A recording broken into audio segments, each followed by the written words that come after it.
Well, I think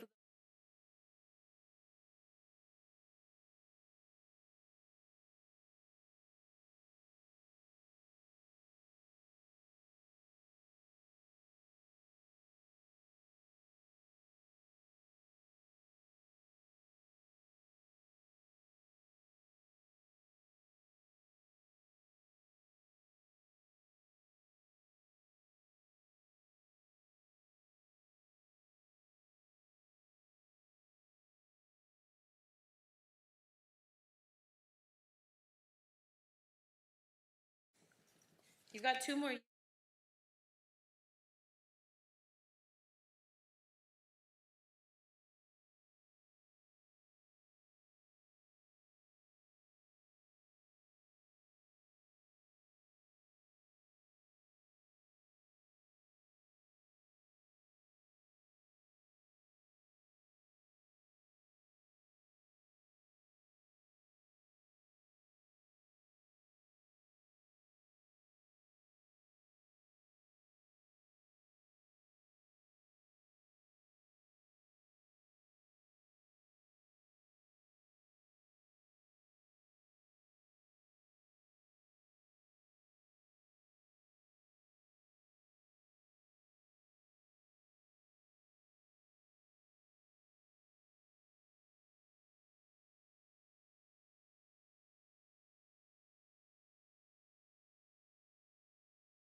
need to have that for the commissioners.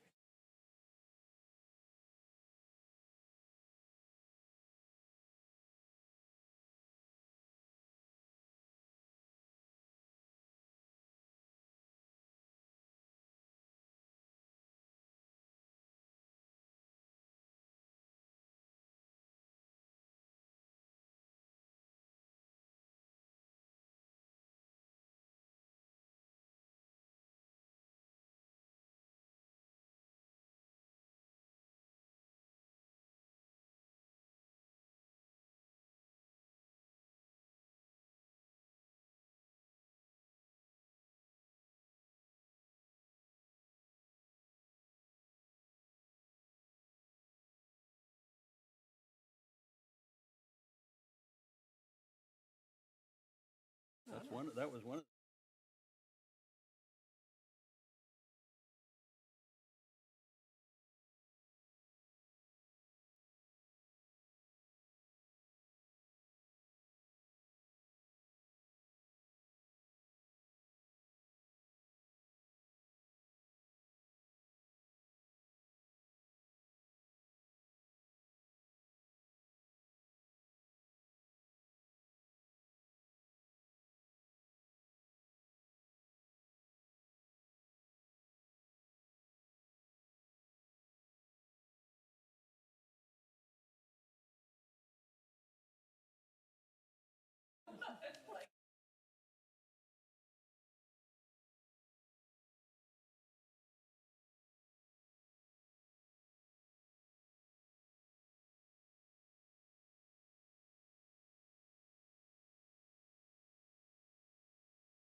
Yeah, that's cool.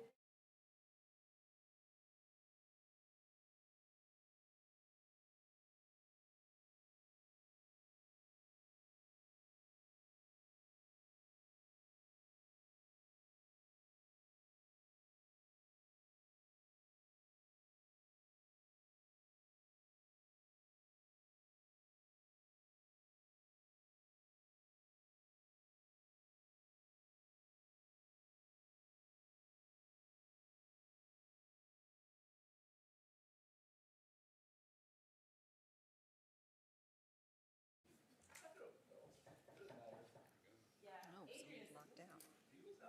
He's very nice.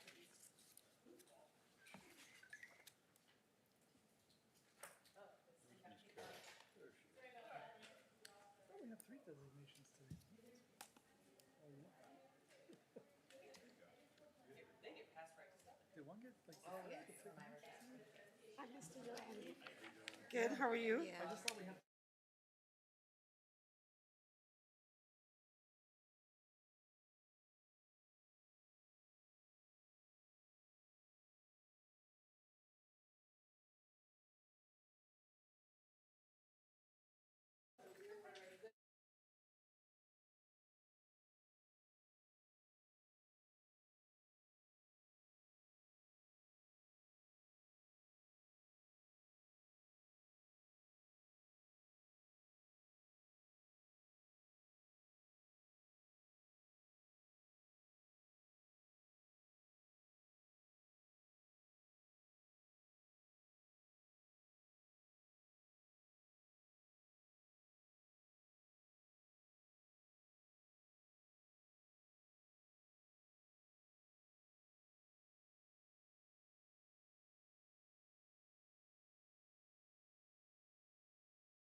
Can I ask you guys to sign this? Sure.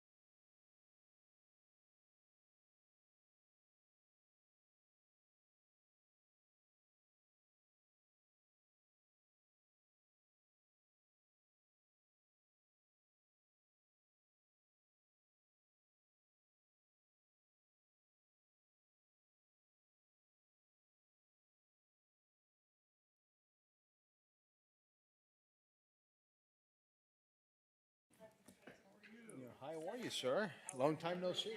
I'm gonna call this meeting to order.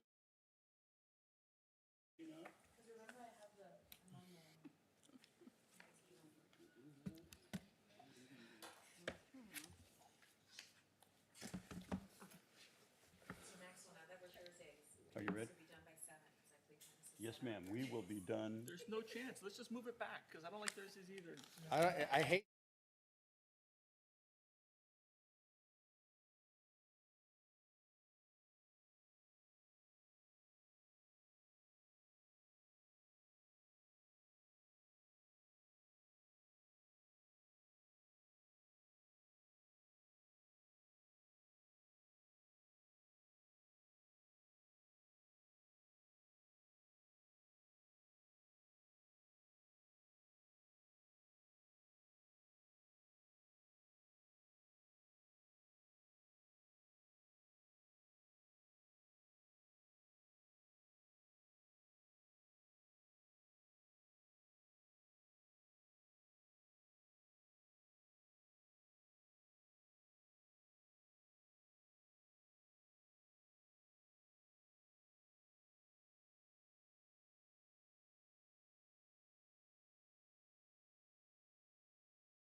Okay. Let me ask you, there's no way to do it at the fire station? No, I'm saying, I apologize, at the museum, the original fire station. Ladies and gentlemen, good afternoon. Let us start the Zoom. Okay. All right, we're going to record. Whenever. Recording in progress. There we go. Ladies and gentlemen, good afternoon. Welcome to the regularly scheduled meeting of the Coral Gables Historic Preservation Board. It is 4:08 according to my watch. We're residents of Coral Gables, and all the people up here are charged with the preservation and protection of historic or architecturally worthy buildings, structures, sites, neighborhoods, and artifacts which impart a distinct historical heritage to the city. The board is comprised of 9 members, 7 of whom are appointed by the commission, 1 by the city manager, and the 9th is selected by the board and confirmed by the commission. 5 members of the board constitute a quorum, and 5 affirmative votes are necessary for the adoption of any motion. On my left, we have Mr. De Silva, we have Ms. Dejean, and Mr. Banos. On my right, Mr. Garcia Pons, Ms. Spain, and Mr. Durano. We're missing Ms. Rolando at this point. Lobbyist registration. Any person who acts as a lobbyist pursuant to the City of Coral Gables Ordinance number 2006-11 must register with the city clerk prior to engaging in lobbying activities or presentations before the city staff, boards, committees, and/or commission. A copy of the ordinance is available in the office of the city clerk. Failure to register and provide proof of registration shall prohibit your ability to present to the Historic Preservation Board on applications under consideration this afternoon. Lobbyist is defined as an individual, corporation, partnership, or other legal entity employed or retained, whether paid or not, by a principal who seeks to encourage the approval, disapproval, adoption, repeal, passage, defeat, or modification of any ordinance, resolution, action, or decision of any city commissioner, any action, decision, recommendation of the city manager, any city board or committee, including but not limited to quasi-judicial advisory board, trust, authority, or council, or any action, decision, or recommendation of the city personnel during the time period of the entire decision-making process on the action. Yes? You want what? Sorry, decision or recommendation which foreseeably will be heard or reviewed by the city commission or a city board or committee, including but not limited to quasi-judicial, advisory, board, trust, authority, or council. Pursuant, presentations made to this board are subject to the city's false claim ordinance, Chapter 39 of the City Code of Coral Gables. I now officially call the City of Coral Gables Historic Preservation Board of January, what day is today? 16th, here we go, to order. The time right now is 4:10 p.m. Present today are the members who I've already introduced, so thank you. We're going to move to the next item, which is approval of the minutes. We have minutes from September. Are there any changes or corrections? If not, a motion, please, for approval. So move to approve. Mr. Banos, seconded by Mr. Garcia Pons. Any discussion? Would you call the roll, please?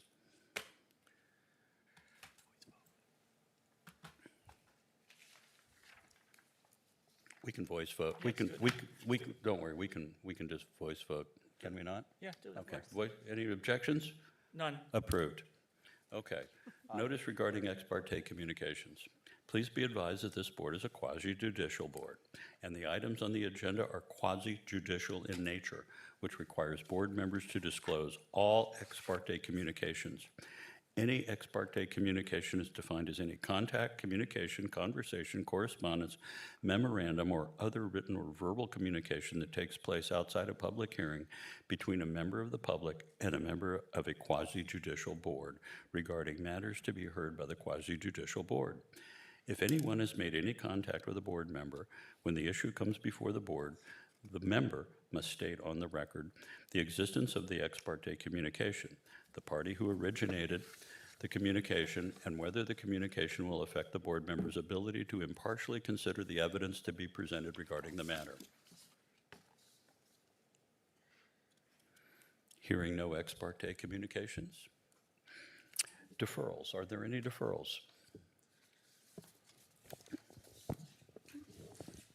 Good afternoon. We do have two requests for deferrals for the local historic designations. Item number 1, case file LHD 2023-001 for the designation of 645 Majorca Avenue. They would like to be deferred to the March 13th meeting. And for number 2, case file LHD 2024-015, 2716 Cordova Street, they would like deferral for the February 13th meeting. So Cordova would like to, for February, and what was the other one? I'm sorry, I didn't hear. March 13th. Okay, but which property was that? Sorry, 645 Majorca Avenue. Okay, so both of our designations are going to be deferred. Correct. Okay.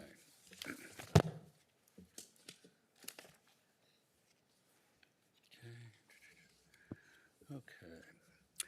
Can we swear in the public? Is anyone going to be speaking on any item today? If you'd please stand, raise your right hand and be sworn in.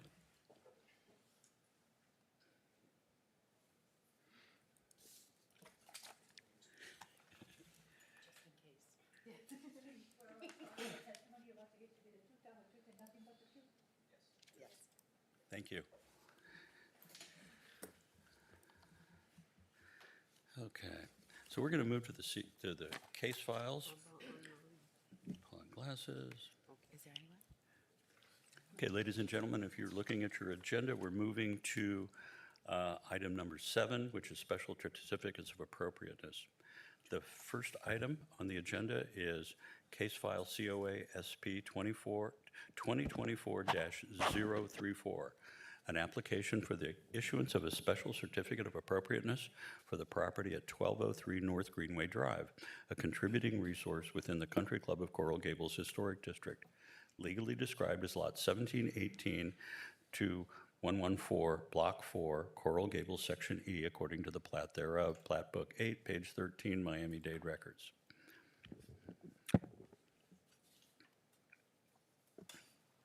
So we've notified this applicant multiple times about the scheduled meeting date and have not had any confirmation. This was an item that was deferred from the last meeting. So if we want to just indefinitely defer it till we hear back from them and confirm a meeting date with the Well, let applicant. me offer the record, ask if anyone wants to speak Yes. to that. Is there anyone that wishes to speak to, for or against this at this time? Hearing none, we'll defer them, Indefinitely defer. indefinitely defer. Do we need a vote? Do we need a vote? I don't think so. I hear the consensus here. Mr. Chair, if I can just ask if there's anybody online who's going to be testifying or speaking when an item is called, please indicate in the chat so we can swear you in when your item is called. Okay, moving on. Yes, sir. Mr. Chair, before, the previous item was deferred, so that we're gonna have to re-advertise, or is that deferred to the next meeting? It was not deferred to a date certain. We're not sure that the applicant wishes to continue. If so, they will need to be renoticed. Thank you. Okay. Moving on. Case file COA SP 2024-041. Application for the issuance of a special certificate of appropriateness for the property located at 816 Castile Avenue, legally described as Lot 7 and the west 15 feet of Lot 8, Block 34, Coral Gables Country Club, Section B. Plat thereof, Plat Book 5, page 11, Miami-Dade. Application requests design approval for alterations to the residence to include enclosing the front porch. I'll make my presentation in just a moment, just pulling up the PowerPoint.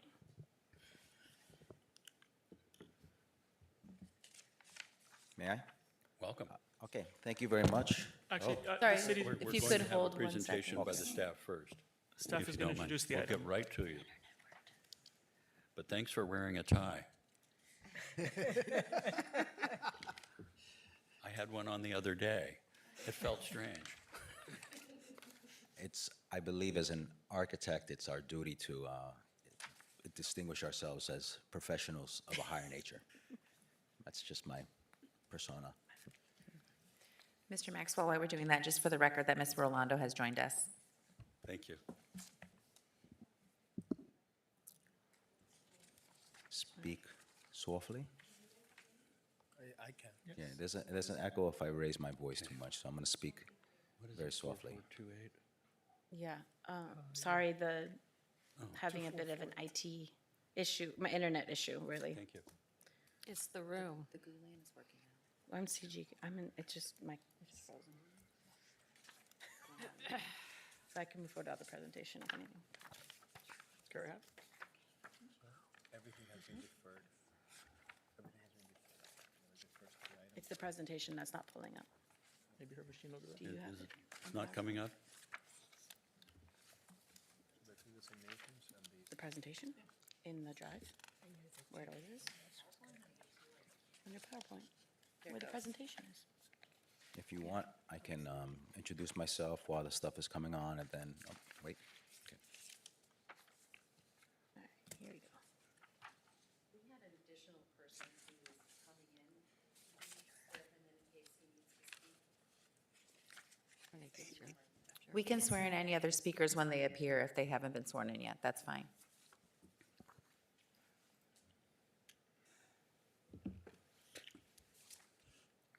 Well, this is thinking. it took a while. Mine finally worked. We're having some internet issues in this building, I don't know if CGTV or IT, there we go. Here we go. Yeah, we got the PowerPoint now. It was actually in the one behind this one. Yes. If we minimize this file, I saw it behind this one. Are we good? We're on the right There slide? you go. Here we go.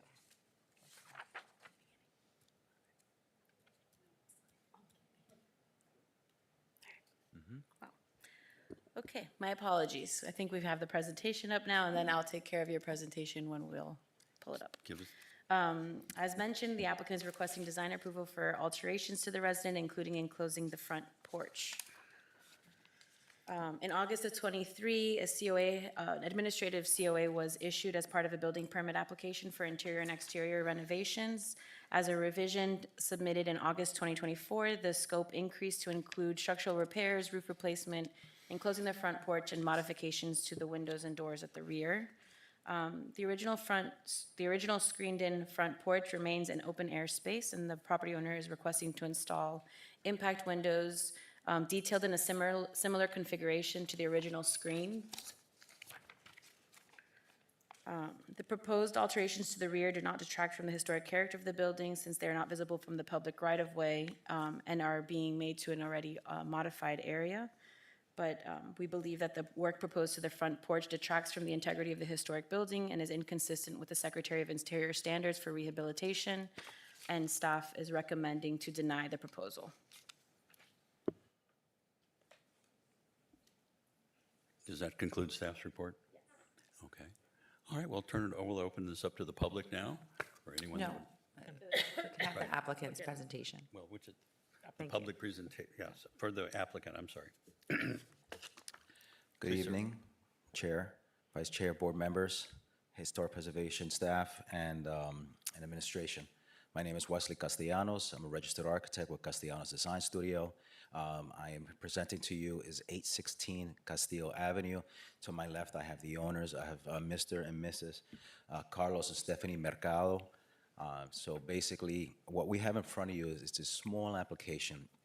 The intent of this application is to enclose the front porch. The owners have purchased the home. They have been doing some renovations to the property. And during the renovations of the property, we saw that enclosing the front porch was not a big request. So that's really the application in front of you. We're going through the protocol of requesting to close the front porch, air condition the space, and make it an interior space. It works within the FAR requirements. It works within those requirements. The house is well maintained in the historic preservation design. All the elements are really well maintained. As you know, with these homes, the interiors, you find a lot of things that's wrong, and that's really the request for their application, small, so pretty much to enclose the front porch. If we just show you some photos in the presentation, keep going if you don't mind. A few more. There's the floor plans. I believe you may have had time to study it, but I really just want to go to the facade and the elevations. This is it. If you can see it right here, I believe everybody had a chance to drive by it. So that's really the request. Even when we presented to the Board of Architects, we did have a continuance because they made some recommendations to the Muntin configuration. We revised the drawings, we represented to the Board of Architects. They actually agreed to the design. And then the Historic Preservation Board made one minor comment, which we apply to the drawings in front of you right now. And if you see the front little highlighted window, which is the enclosure, and if we go to the next sheet, if you don't mind. One more, please. One more. That's just window replacement.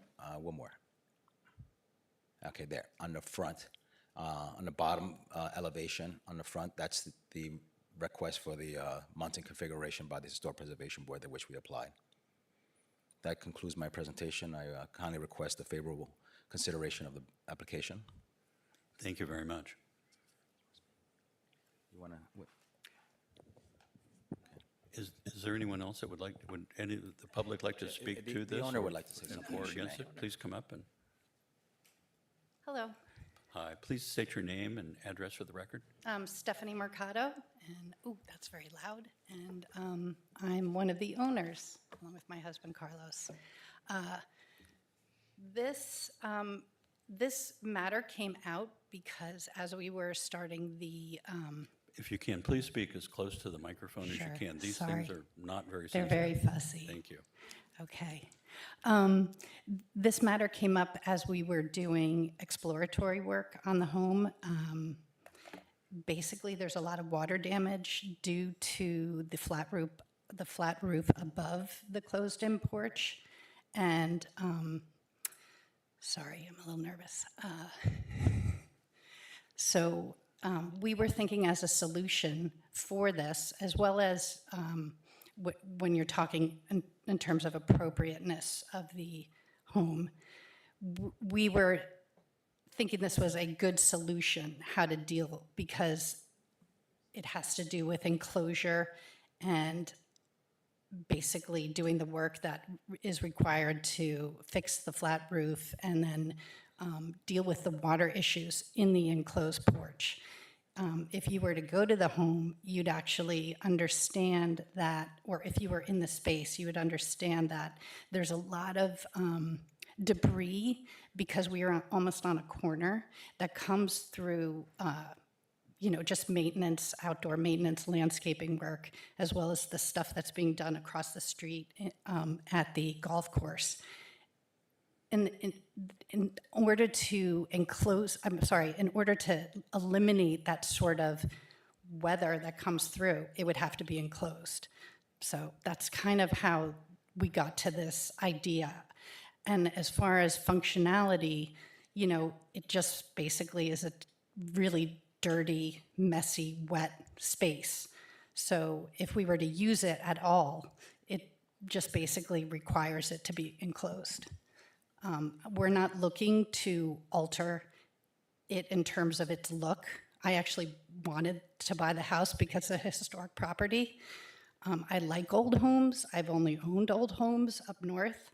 So I'm actually looking to be collaborative in terms of what would make you happy to get it to be a functional space and as well as being appropriate. Sorry. Thank you. My Hi. name is Leslie Campos.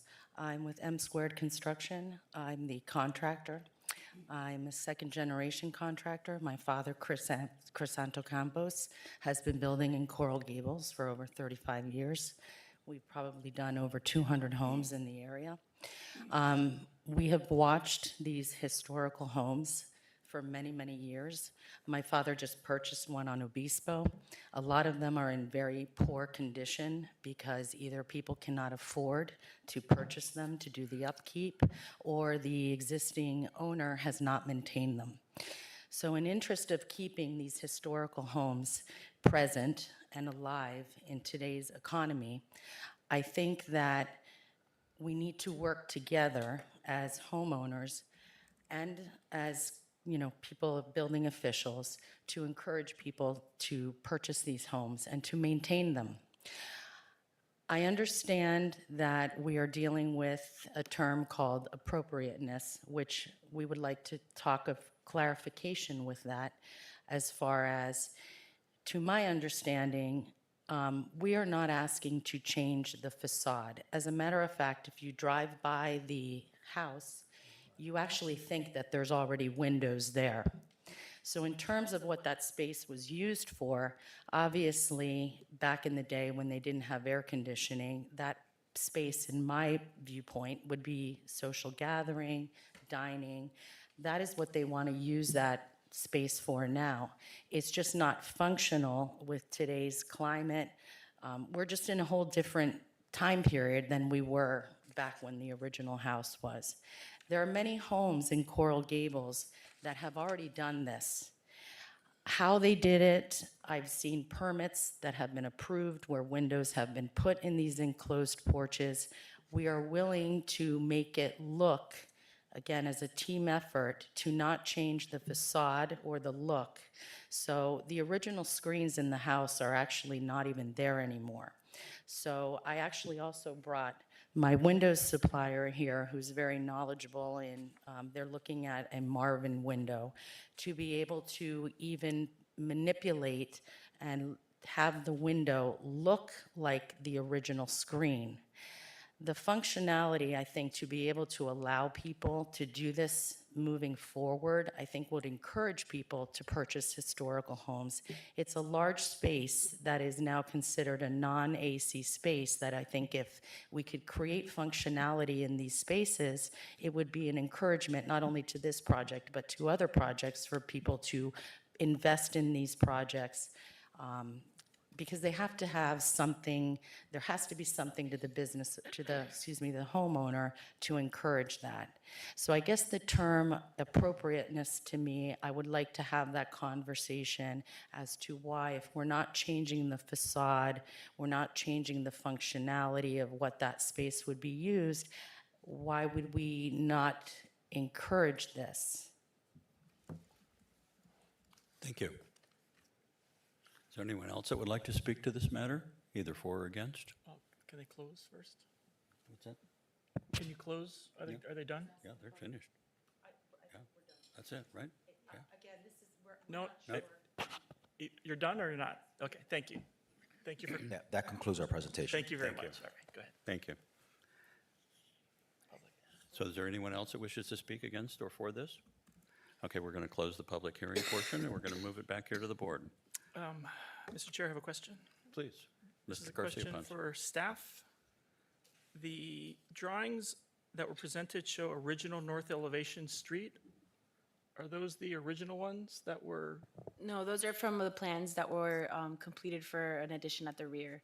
So in your package at the staff report, the original elevations are part of the report. so the ones on the drawings that, No, they're ones that were part of an addition that was done in, I believe the 91, sorry. okay, so where should I look for the original? In the staff analysis? I am looking at the staff, oh, and I was looking at the staff analysis. Yeah. Page 4 and page 5 have the front elevation and the side elevation that show the two porch conditions. So the front elevation, I think the Board of Architects' recommendation shows what appears to be a different pattern than what is in this image. Yeah, I think what they were looking at was the proportion of the individual vertical seemed out of scale with the size of the opening because it is wider than the ones on the side. And they had recommended doing 2 verticals and 1 horizontal. So there was, unfortunately, there's a statement that said the Board of Architects wanted to go back to the original, and that does not seem to be correct. So, right, that's a mistake on my part, so we could change that. Okay, so But their intent was to match a screened-in porch look. Not, their opinion of a screened Right. dashboard. So, okay, so the original is the one that, yes, in the Is on plans that you staff- see in the staff analysis. which had the railings and screen, Right. and no verticals at all. No, it has verticals And on the side. I'm looking at the front. Okay, on the front, it's, sorry, because my drawing, I think it does have 1 vertical. It's just hard to see in the, I don't see it. I don't, that's why I'm asking, because it's unclear to me. can I? Okay, the ones on the side clearly do have a vertical. The ones in the one in the front does not appear to. You can't tell on I the, can't tell. on the 40s photograph, you can't tell. It's it's all hard to blacked tell, out. it's all blacked out, yeah. So I think their Okay. best guess was So the either applicant best guessed center, and then Board of Architects said, two looks better with two. proportions. Thank you very much. Anything else? As far as questions to staff, no. Okay. Okay, Mr. De Silva. I have two questions. Well, I have three. Caesar asked my first one. My second one is the existing balustrade is gone. That's not there anymore. Correct. And my third question was, the applicant mentioned water damage. What's the construction of the floor of that covered porch area? Is it slab on grade or is it crawl space? No, it's Slab on grade. Slab on grade. Thanks.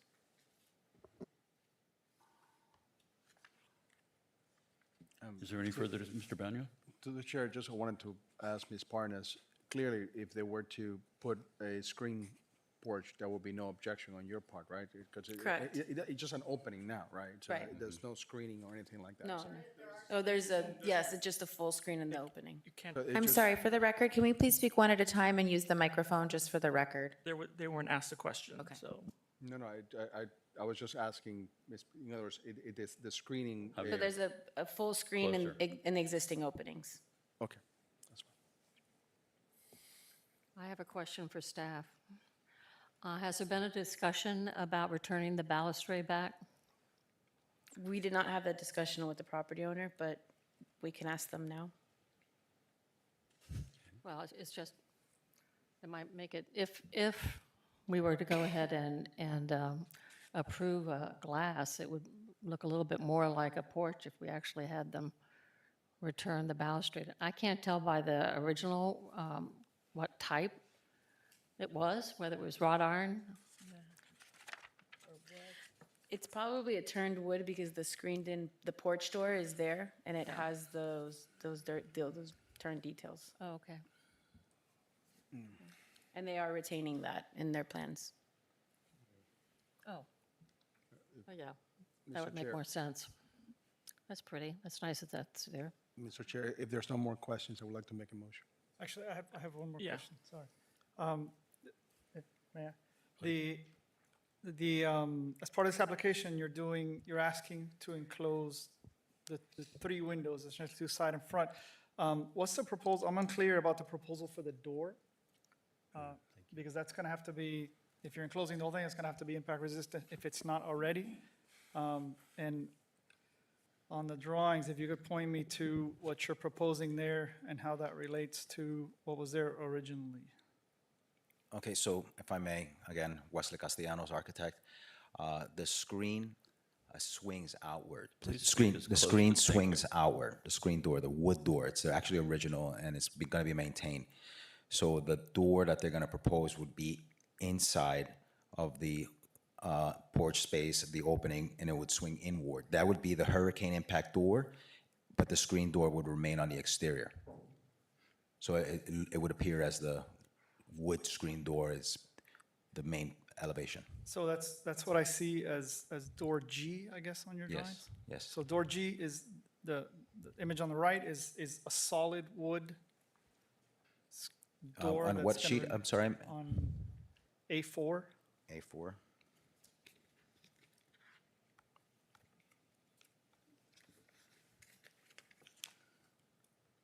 Yes, A4, the one on the left is the hurricane impact door. So that's And the new door. Correct. And the one on the right is the existing door? Correct. That is to remain, and it is solid, or is that No, screened? it's open. It has turned wood. It's actually like, if we see the photographs, yeah. It's the exterior in-swing door and with reused wood screen outswing door. That's the turned wood screen door that I was describing before, that exists. So that's, okay, I see that on the image there, on the west image. So that is going to remain Yes, wood, and you're Yes. installing a door behind it, yes, in swing, in the configuration we see there. yes. Thank you. Here's, I So tried here's the zooming image in a right little here. Here's bit. the door, how it swing outwards. So that's the existing screen Yeah. door. Yep. Well, Okay, If we could get this shared screen back up, please. yeah. Ms. Janae? I have a question for staff. I'm in reviewing the report again. Can you explain how having an open porch of this nature is considered to be a significant feature of the So- historical home? Yeah, so, I mean, I think our offices, we're here to exist to maintain and preserve as much original features as possible. The open porches were main use in these historic homes, especially on the front elevation, and were used daily and are an important part of the program of these buildings. And so we find that maintaining them is important, and we see that, as mentioned even here today, that we see a lot of these porches have been enclosed, and that has happened either prior to designation or maybe during designation have come before this board. But we want to make sure that, you know, we're consistent about trying to retain as much of the original fabric as possible as staff and recommending to preserve the condition, original condition. Thank you.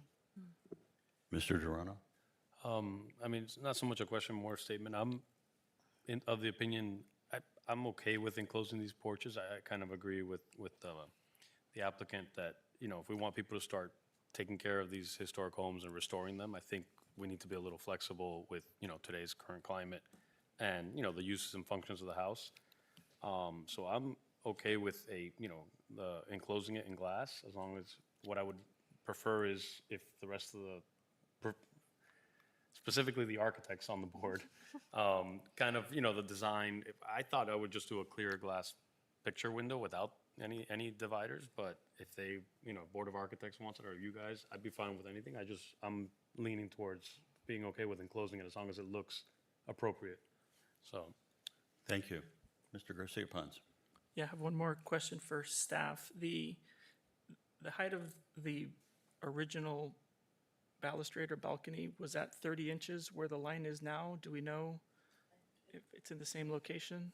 I don't believe it has the dimension on the plans. I could double check with the original, but it was usually around 30 inches or so. I think usually they're 29. proposing, let me The try to zoom drawing in looks here. like it's a little higher, It's about 2'6" in their drawing, in whose drawing? in the applicant's plan. Yeah, so it is 2'6", but the original Yeah. balustrade, if you go to the COA showing the original image, the line is above the muntin or the sill to the window to the right. Got you. Which is pretty close in, Right, so it's sorry, the a elevation difference behind, yeah. between 30, it's probably a difference of Maybe a 6 few inches, inches. but I don't know if there's, You think it was higher in the I- original? the drawing shows it above the sill of the window to the right. Wow, that's not normally the case. And that's why I'm asking if we know anything, or is it just a drawing, right? Yeah, no, I see We could exactly double what you're check the doing. dimensions. I'll see if it has a detailed drawing in the original plan. Because I'm not going to ask the applicant, but I'm sure they don't care if it's 2 inches taller. If it makes a difference to anybody, it just, I think the intent is there. and then I'll ask, if there's a motion, I'll probably ask that we consider that. But I do have a statement, and I unfortunately disagree with my colleague, Mr. Duran. I think the screen porches are an integral part of the Coral Gables homes, particularly this time of year, right? January, it's been a glorious time to open up the doors and sort of let the air in. I know we don't live that way anymore, but there is a reason for having these screen porches that make them important to the architecture of Coral Gables. I understand that things change, right? We change our kitchens, we change our bathrooms, we change our windows, we do all these things. This is, and I'm glad the staff brought it to us, because it shouldn't be an easy response. I think it's something that should be deliberated.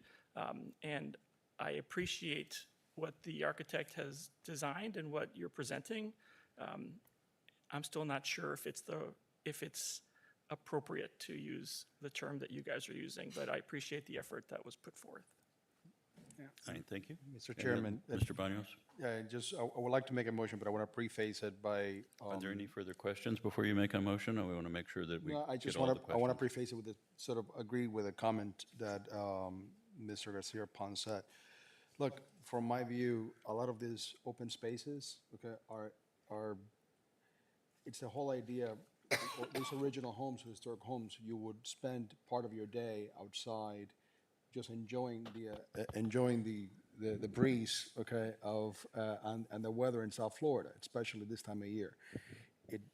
It is, you would detract into the property because unfortunately, when you enclose it and you put the glass, you're turning an exterior space into an interior space. And there's nothing, there's no coming back from that when we have done it. And as all of you told me when I suggested doing the same thing to my home, that probably my wife was right, that this is not, that we should make that space an open space. And she was correct for that. So my motion would be to agree with staff, but if anybody else has any other questions, that's where I am. Thank you. I have a question. Are you going to condition the space? Yes. The answer is yes. I have one more comment.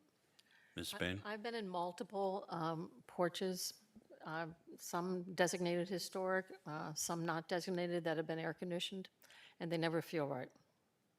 Some that I approved when I was a preservation officer, and I was never comfortable with that space. It just didn't feel like it should. My son is looking at a home in Atlanta that has the same condition, that's been air-conditioned. I told him he should open it up.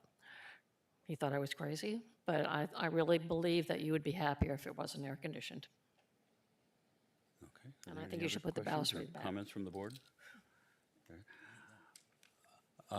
We've already closed this, so unless we have a question of you, we'll ask you to come up. Ms. Spain's correct. This room is, you're never going to feel quite right in this room. This is also your front door entry porch.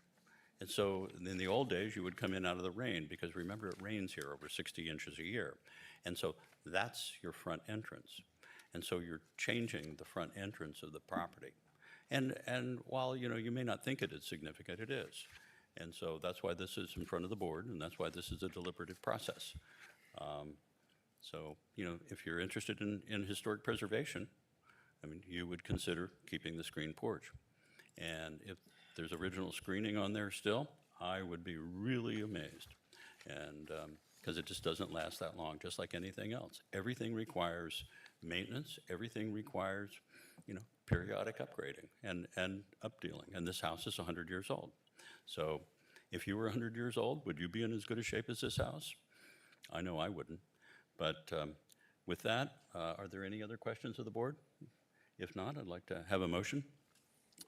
I would like to make a motion to deny the design proposal for the front porch enclosure on the property located at 816 Castile Avenue, legally described as Lot 7 and west 15 feet of Lot 8, Block 34, Coral Gables Country Club, Section B, according to the plat thereof, as recorded in the plat book 5 and page 111 of the Public Records, Miami-Dade County, Florida, and deny the issuance of a special certificate of appropriateness for the reasons outlined in the report, as expecting to be amended by Ms. Bernas based on the comment by Mr. Durana.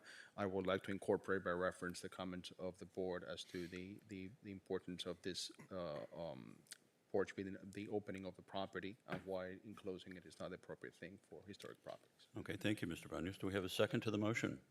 Second. I have a second by Ms. Rolando. Let the record show that Ms. Rolando has come in after, during the discussion. So we have a motion and a second. Okay, would you please call the roll? Mr. Durana? No. Ms. Denis? I want to thank the owners for their interest in historic preservation. I will vote in favor of the motion to deny. Mr. Garcia Pons? Yes. Ms. Spain? So I didn't hear the motion? Deny. So was it to deny it? It is a motion to deny, yes. Okay, yes. Okay. Mr. Silva? Yes. Mr. Maxwell? Yes. Mr. Banos? Yes. And that's it. Mr. Garcia Pons? Got me. You got it. Okay. Ms. Rolando? Yes. No, apologize. Mr. Durana? 6, 7. You Got 'em all. Okay. All right. All right. The motion passes. I'm sorry to disappoint you, but that's how the board feels, and so I hope that you you've listened to, your community members. So thank you very much.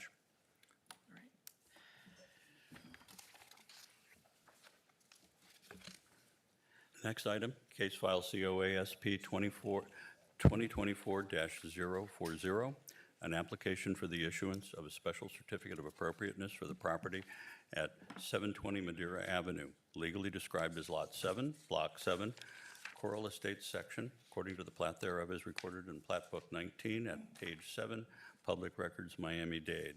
Application requests design approval for additions and alterations to the residence and site work.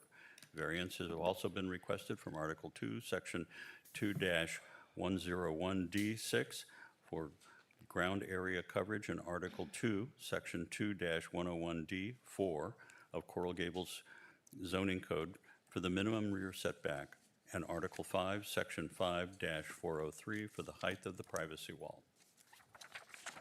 Presentation, please. Thank you very much. If you can move it forward. It's a location map of the property. You all should be very familiar with this. It was the last designation that was done in December, so I'm not going to go into the background of the property. I hope you guys are familiar and remember it.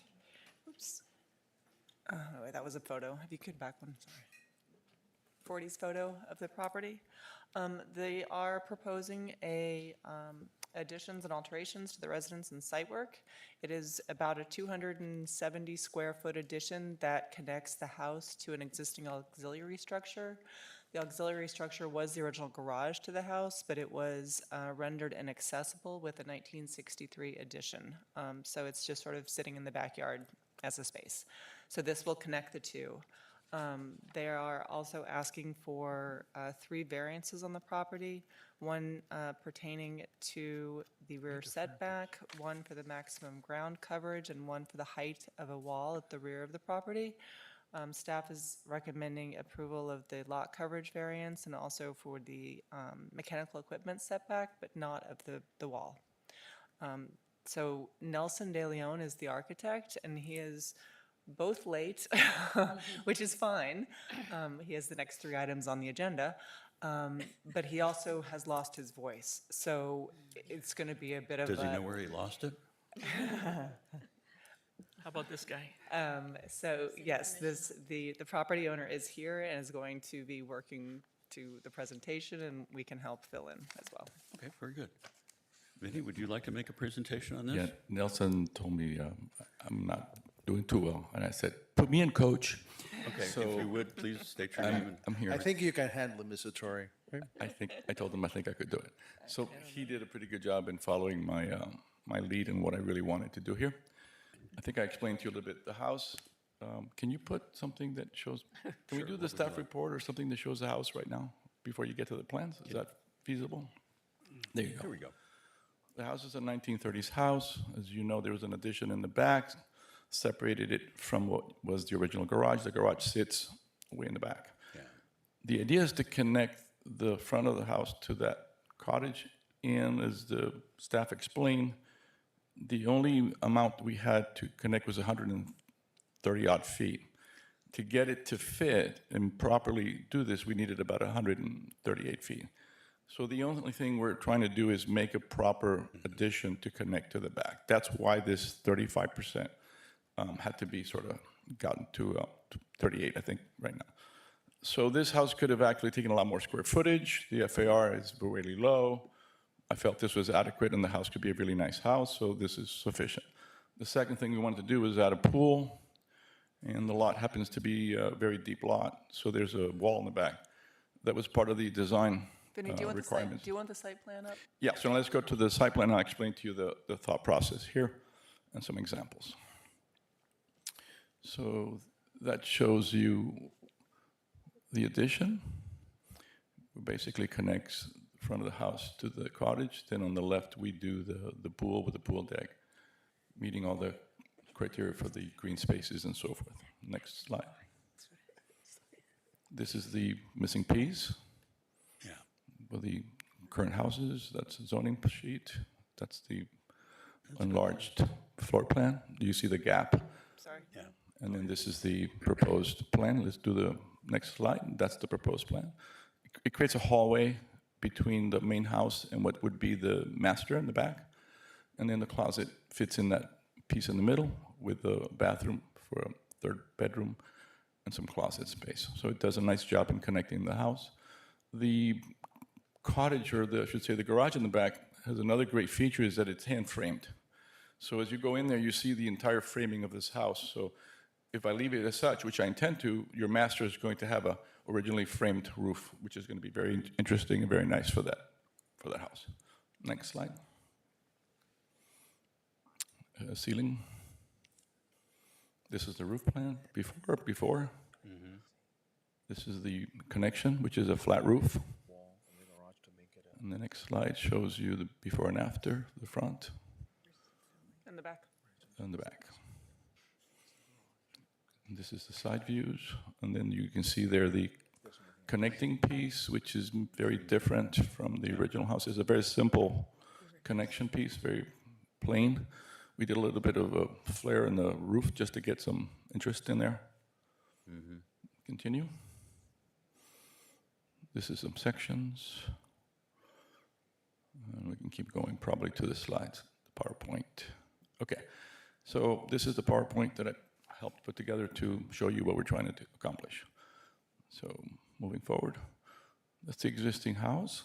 As you can see, it's a 1930s house. One of the big features of this house is that semicircle. Yeah. It's a very prominent piece of this puzzle.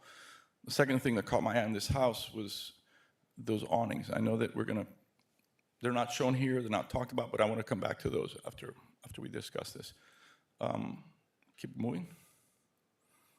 So this is the aerial view. You see the existing condition there. Next slide. Enlarged. Let me show you something in that. Carry back up. My bad. Look at the amount of square footage the house next door takes over. Oh, yeah. And again, we're not even doing that. So we're even doing less work than the next door, and they have probably more than 35% somehow. Okay, next slide. There's an aerial view.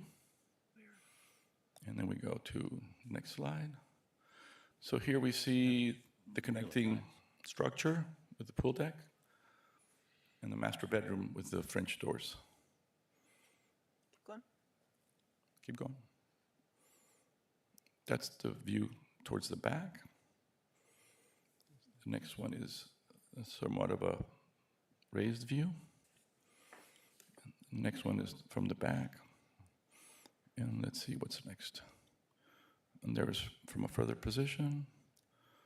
I think the next one is, this was our inspiration. This was my inspiration. The minute I walked into this house, or I drove up to the house, I said, pink. It's a pink house. It's going to be pink. To this day, it's going to be a pink house. Very, rosy pink. It's a very interesting color, but it's the keystone on the ground. It's the pinkness. This is a Palm Beach house. It caught my eye, the tile, so this was the inspiration. The next slide shows a little bit more of the continuing inspiration. That's basically pretty much what we're doing. Again, sort of like a Palm Beachy looking house. The reason I get to the next slides is because the wall in the back is a feature that's now going to be a discussion item for us, because it's obviously the item that the staff feels it's not adequate for this. The 145-foot depth was an issue, and I didn't want the pool to bleed off. So I wanted to have a backdrop that was significant and kind of gave it a backdrop that meant something. And I wanted to repeat that arch in the front. So we did that sort of thing in the back, where there's a little seating space behind the pool, and a little door that gets you to the back, which nothing happens, just gravel and some equipment. This is a precedent of mine that we did in Santa Maria, and it shows a wall dividing the neighbor. That's the reason I put it here, because it's sort of the similar thing we did here. Can you go to the next slide? There's on the left. There's a little feature there on the left that hugs the pool. Next slide. There it is from the front. Continue to the, one more. Sorry, there's a delay. there's a wall and there's a little door that leads you to the back. Now, what's in the back of that is the generator. So it's, it's kind of a little bit more of what we're doing, but it's basically the back to put all that stuff. The next slide, I think, puts it a little closer. Next slide. That door, that little screen came from Charleston. I found it in an antique store, and I built a door around it. And I think one more slide. If you look in between the window, you'll see a generator in the back of the block. One more slide. Yeah, I see it. There's a generator on the far right. So I know it's probably, taller than normal. I think we moved it. Nelson would be able to respond to this.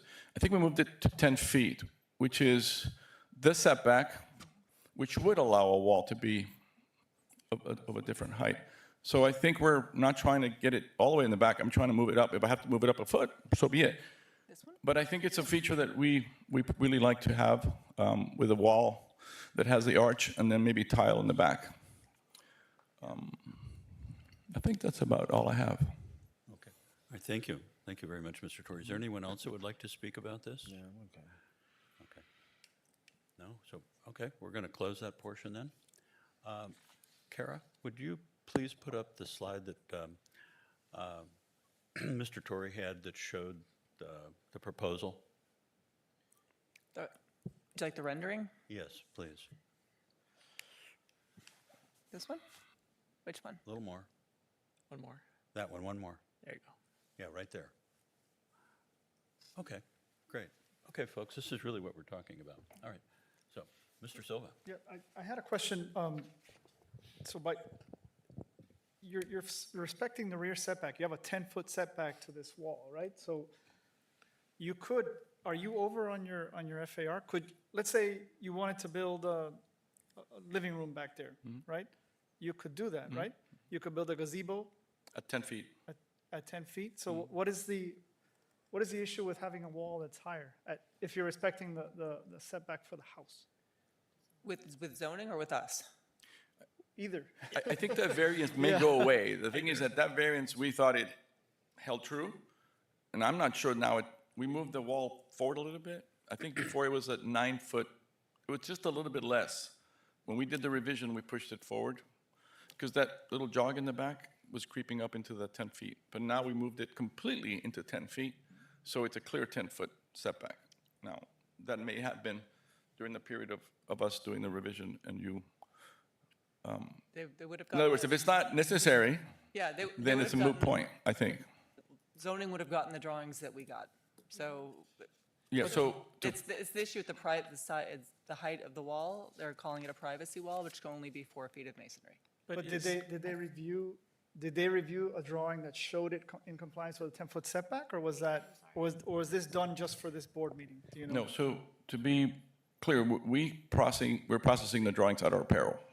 If it fails, it fails. But we're basically good through all the divisions except zoning because of these FAR issues and the wall issue. But Mr. Torrey, does it show a 10-foot setback in the drawings that zoning is reviewing? It does now.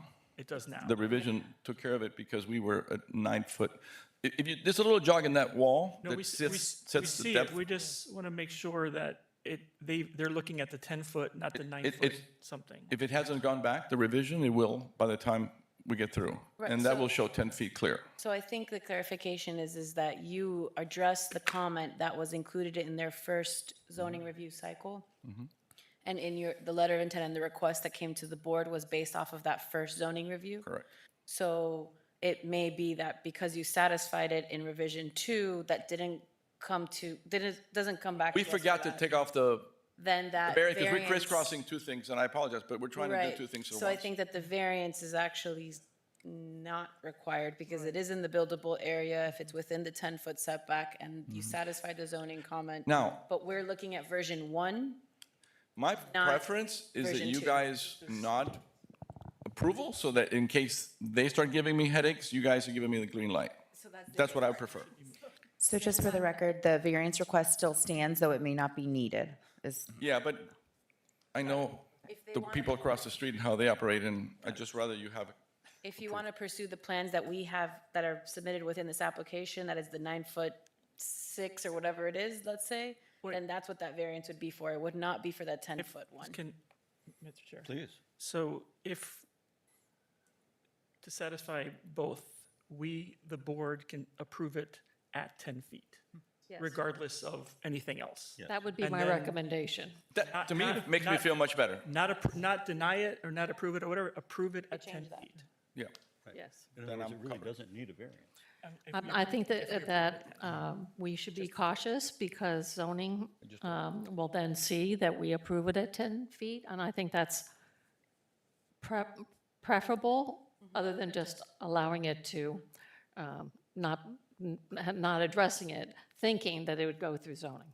Does this change the location of the mechanical equipment? I'm sorry, is this also, No, the mechanical equipment has been okayed by staff at 6 feet, which is where it is. So we're not, the mechanical equipment is still good as shown. Am I looking Mr. at a Durano? different, the drawing I'm looking at shows the 10 feet that we're talking about. Correct, and it just Okay. may be a crossing, it may be a crossing, so we can approve it at 10 Yeah, okay, regardless of what zoning requires. okay. Okay, thank you. Sorry about that, but And we should do that. trying to move fast here. Mr. Rano? Vinnie, can you tell me how far the neighbor's wall or structure is from the shared property line? 5 feet. Okay, so there's going to be basically 15 feet. 15. Okay. Do you have any other questions from board members down here on this side, ladies and gentlemen? Mr. Chair, I would like to address the staff recommendations when you're ready. Thank you. Please, go ahead.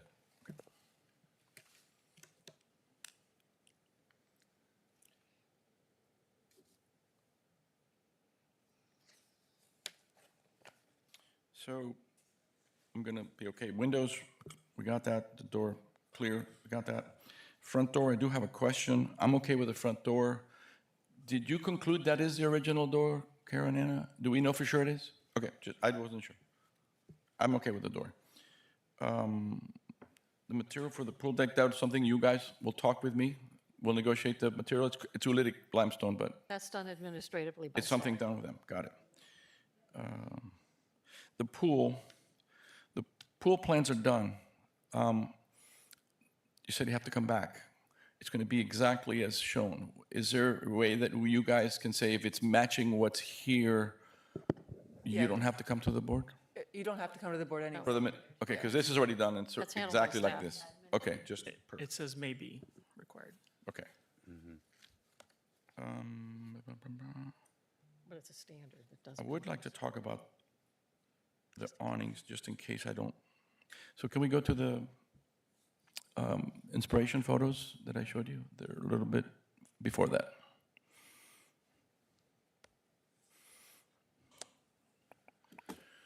Nope, sorry, the wrong way. My bad. You don't see them. Keep going. 2 more. There we go. 1 more. So the awnings that they have are very nondescript. They're the same color as the house, and I really like the way that looked. I may come back with Takara and express my desire to do a few. Could we get a pre-approval to negotiate with Kara at this point for that, or do That I need shouldn't to have come to back come to to your the board? Awnings don't go to the board. Goes with They're you? removable features that are Okay, I temporary. just want to come to. I like you guys. I don't want to come back. Okay, so Mr. Torre, those will, the awnings that you're talking about will be fabric also? Yeah, just like that. Okay. Hey, this is, I don't need to change anything. This is beautiful. You know, This is really, the you're whole right. look, and that's very quaint. It's very nice. Okay. Are you going to be replacing the roof on this? I want to keep it just like it is. Okay, So that's it. because we have a roof comment on here. Me and Kara have been working on that. Okay. I think that's it.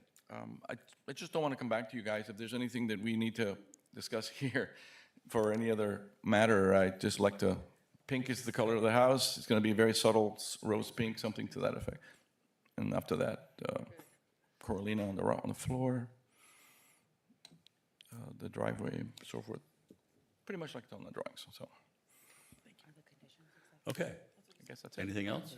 Okay, we're going to conclude this part of the meeting, bring it back to the board, Public comment? and go for public comment. Is there anyone that wishes to speak for or against this? Here, anyone on Zoom? Cool house. Okay, we're going to close the public comment section. Board, any discussion, please? I'm ready to make a motion if that's appropriate. Okay, just for one moment, is there any other discussion that the board would like to have? Okay, Mr. Silva? Sure, just a quick note, because they are asking for 2 variances. I think we should at least address them. Staff outlined here the series of questions that are applicable to requests 1 and 2, right? So 1 is a variance on the ground area coverage, and number 2 is a variance on the mechanical equipment location. I think Mr. Torre discussed that. The staff report outlines this very clearly. I believe that all these criteria do apply. I think that by respecting the addition in the back and respecting the massing of the existing home, he's kind of forced into an overage on the ground area coverage and the equipment. That's really the only place it can go. So I'm very comfortable approving both of these variances. The third variance that we kind of already discussed, I don't think it's required, but understanding that you have moved that, just to make things go easier with zoning, I'm comfortable approving that as well, with a 10-foot setback. Okay. Anything else? Anybody down there? Okay, anybody down Alex, here? the drawings that generated that zoning comment show show the wall at 10 feet. The furthest jog of the wall at 10 feet, and it's still required. Okay. Okay. Okay, I'd like to have a motion. Mr. Carl, Chris- could you I'm sorry. clarify, even if the wall is behind the setback line, a variance is required? That's the zoning comment based on the same drawings that you have. Yes. For the height. It can't be higher than 4 feet. We disagree, but that's why we're doing this, so that And I think there is an argument to be made. If that's the interpretation of zoning, I still think that request does comply with these special requirements, because we are respecting, if you were to do an addition, kind of an L-shaped addition, right, that would comply with zoning, I think it's pretty clear, you'd respect all the setbacks, you'd be attaching to that rear addition in a way that's kind of awkward and jumbled, and I think it's this the way it is on proposal the house does- next door. The picture that you saw, it's exactly that. Exactly. So I think this configuration and this proposal, I think, respects the fabric of that existing home more than, let's call it, a compliant addition would to the rear. So I'm comfortable with all 3, whatever that zoning interpretation is on the 10 feet. And we can address that issue with staff, zoning staff, so to the extent it isn't necessary, we have the extra approval here, but that can be discussed with staff, and I would ask if anybody makes that motion, that they note that they've made the finding that it makes those conditions for a variance. Ms. Dene, did you? Just a quick comment, if one of my colleagues can help me out with this more. I'm still concerned by the privacy wall height, so if somebody could educate me more, I'm concerned about increasing the height. So my understanding of the discussion, and I'll defer to staff, is that the height may not be an issue if it's further set back because it is within a certain area of the property. Is that correct? Is that?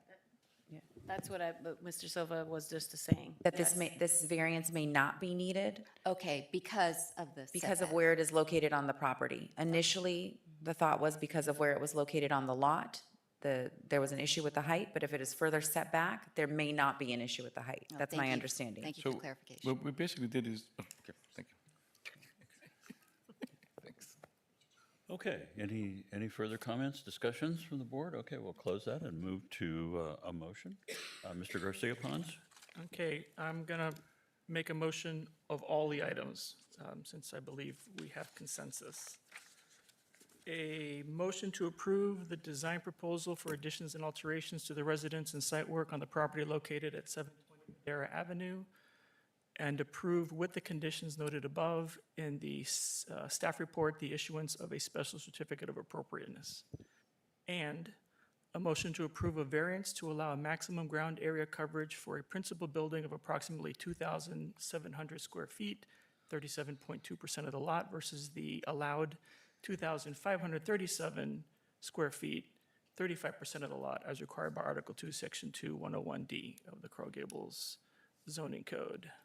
And a motion to approve a variance to allow the proposed mechanical equipment to have a rear setback of approximately 6 feet versus the minimum rear setback shall be 10 feet as required by Article 2, Section 2, 101D, 4 of the Coral Gables zoning code.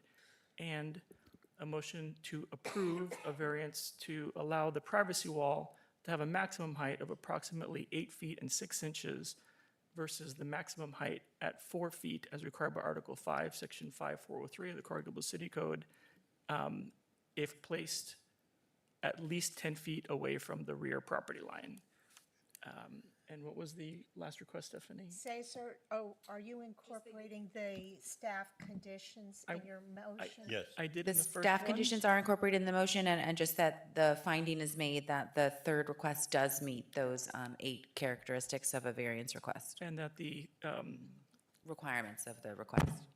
third variance request does meet the zoning. The 8 conditions for the 8 variance, conditions 8 of the zone- criteria. 8 criteria of the variance. I understand that. Okay, so we've got the motion. Very quickly, Ms. City Attorney, can we roll these into one? This is one motion which would address all very of good. the applicant's requests. I second it. Okay. Who is that? Ms. Spain? Oh, Ms. Spain, thank you. Okay, we have a motion on the floor, made by Mr. Garcia Pons, seconded by Ms. Spain. Would you call the roll, please? Mr. Banos? Aye.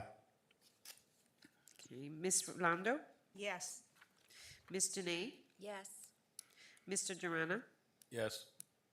Okay, Mr. Garcia Pons? Yes. Ms. Spain? Yes. Mr. Silva? Yes. And Mr. Maxwell? Yes, motion passes unanimously. Thank you. Thank you, Mr. Torrey, for your presentation. Beautiful hall. Okay, the next item we have is case file SP 2024-039, an application for the issuance of a special certificate of appropriateness for the property at 4210 Santa Maria Street, legally described as Lot 15 and Lot 16, Block 93, Coral Gables Country Club, Section 5, according to the plat recorded in Plat Book 23, page 55, Miami-Dade County, Florida. The application requests design approval for additions and alterations to the residence and site work. Variance has also been requested from Section 2-101D4B of the Coral Gables zoning code for the minimum rear setback.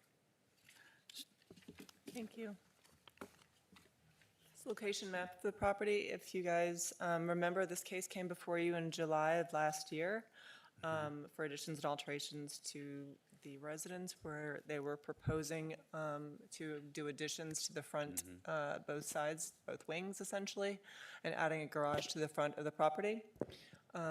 They are back with the relocated garage, which necessitates a variance on the side setback. And poor Nelson, I'm sure, has dreading this. So I will tell you that the application is, the rear of the property is exactly the same as it was proposed earlier. The location of the garage has changed and some of the interior layout has changed, but that's about it. Good luck. You control it. Okay. This is going to be a little rough. I lost my voice. Oh, my God. Where did you lose it? And I thank Fanny for doing his own presentation. Would you get Mr. Torrey to come back up and present for you, please? I mean, can we rely on the information that has been presented if, so to not force him to have to speak? I mean, I can give you the scope of the work that's in the staff report and I mean, I if you think have it's any torturous. questions, maybe. All of the information that was timely provided and as part of the record can be used as substantial competent evidence for your decision. The testimony today is in addition to that substantial competent evidence that was presented in the record below. So if you'd like to jump to questions or ask staff to give maybe a little bit of a longer overview of their staff recommendations, but yes, everything in the record is substantial competent evidence if you determine it is. Thank you. I think that would be most appropriate, given the situation that we have. Would you be willing to just take questions from us? Okay, let's do that. Staff, would you like to go in and? Yeah, I'll just walk you through their plans Please. briefly. So this is the existing house in the 1950s, soon after it was built. These are the original plans and elevations of the house. These are existing photos of the house. Much of the rear was additions. And this, if you all do remember, this has the garage accessible that's at the rear of the house that will be converted into living space. They are keeping, these are the neighboring properties. They're keeping the addition at 1 story. Again, the neighborhood garage is in the front yard. Existing survey. And this is the proposed overall site plan. And so the scope of the work includes additions to the southwest rear corner and the north side of the home, converting the attached side-facing garage at the rear of the property into living space, converting the existing screen porch at the rear to a covered trellis, interior remodeling, new window and door layout within the existing living spaces along the rear facade facing the golf course. The remainder of the house will retain its openings, and one will be brought back that's been blocked in. Construction of a 148 square foot gazebo with outdoor kitchen at the northwest corner of the property, and then extensive site work, including the removal of the rear deck, which is not original. Sorry, can't hear you. It's really, God, I can hear myself so loudly, and I'm sorry. Removal of a portion of the existing driveway along the north property line, removal of some masonry wall segments at the rear of the home, removal of the chain link fence, the northwest corner of the property, removal of the trellis and fountain. There's a small U between the existing garage and Florida room that's going to be filled in a bit. Relocation of AC equipment, installation of a new swimming pool and deck, new masonry and picket fence on Santa Maria, which is being kept at 4 feet, like we've asked of all of the applicants along Santa Maria to keep it low, and various other walls, new septic system, things like that. Mr. Chair, I have a question. Yes, Yeah. Mr. Silver. Kara, this is the project that came to us previously with 2 additions, kind of proud, that were zoning code compliant, right? So they were within the setbacks, but we asked them to redesign, and they're coming back with a redesign that I think is much more sensitive and much better, so thank you for that. But the redesign does require a variance request on the side, correct? Got it. And Kara, if I remember, this was especially, at least my recollection, was one of my first meetings. This was part of our suggestions during the time, which is that we actually provided this addition to the side, and we will grant a variance possibly. Correct. It was suggested that it be relocated to be pushed back further from the front and to the side. And the neighbor has no objection and wrote a letter of support in favor of the project. Excellent. The immediate, most affected neighbor. So this is demolition plan. This is going to be the proposed floor plan with the garage on the right-hand side. This is the rear. Can you all see these? They're really light. We have them in our drawings. Okay. This is the new existing roof plan, areas to be modified. Proposed roof plan. Much of this is the same as the last iteration that you saw, with the exception of the far right massing. Does anybody need anything else? Is there, Mr. Garcia-Ponce. did you say was there a letter from the neighbor? Do we have any, It was given to us on Monday, so it's not in your packet, no. but it exists? Yes. You've seen it? Mm-hmm. Okay, thank you. I can read it into the record if you all like. I would appreciate that, Give me 1 second. at least. While Kara's looking for it, I just have to say that I lived across the street from this house for almost 30 years. It was Charlie's Wick's house, but I don't have an issue voting on this application. I will not be biased in any way. Okay. Let this the is- record reflect that Ms. Spain has had ex parte communications with herself. That's right. That's exactly right. Also, I have a, well, never mind, I'll wait until it's time to ask questions. So there's a letter from Stephen Summers that says, "To whom it may concern, I'm a neighbor of Julian Flood and homeowner at 4225 Santa Maria Street, and have been presented the proposed design improvements, including the item requiring a variance, the new garage location. I'm totally in support of the proposed project. I believe the design upgrades will further enhance our Santa Maria neighborhood. Thank you. And who is that from? Was that from Steve Summers? Mm-hmm. Okay, he lives across the street. Okay, hang on one second. There's two. Okay, are there further questions? Are there questions from the board? Okay. I'm sorry. Any questions for the architect? There's still, I would like to have the letter written by the neighbor read into the record. I have two emails from you, and they're the same letter. Is there not more? Look, in his letter of intent, he attached some too, I think. Please speak into the microphone, thank you. Is that the neighbor? Did you swear yourself in, sir? I mean, were you sworn in previously? No. Okay, would you please swear the witness in? I swear. Thank you guys for having me. Please speak very close to the microphone. Thank you for having me. I apologize for coming in my scrubs. I just ran from the hospital because I heard Nelson was not feeling well, so I was trying to pretend to Are be you treating him the now? expert, but I'm glad he showed up. No, we actually spoke with all our neighbors in person. We communicated with them. We asked them. And Steve is across the street from us. We asked him to sign the letter, and he signed the letter. But none of our neighbors raised any concerns. So thank you for consideration. And we appreciate the staff work and working with Nelson, because really what you guys, the feedback you provided in July was very important for us. Our intention always was to preserve the home. We were never, we didn't have grandiose ideas about creating a larger space or more space, but we just wanted to be more functional and enjoyable. And we have our parents live with me, so we want them to also have good times. Thank you so much. Thank you very much. Mr. Garcia Ponce. So just a confirmation from staff, the neighbors were informed of this hearing by mail. Yes, and a posting by mail. Thank you. Okay, are there any other questions? Any other deliberations? We can I just have a get ready to question. close the meeting. Is there anybody on Zoom? I have a question for Mr. De Leon. Have you read the conditions? And are you, good. It's just a yes or no. Let the record show that the person testifying nodded in approval. Anything else? Okay, is there anybody on Zoom that would like to address this? Or anyone in the audience that would like to speak for or against this?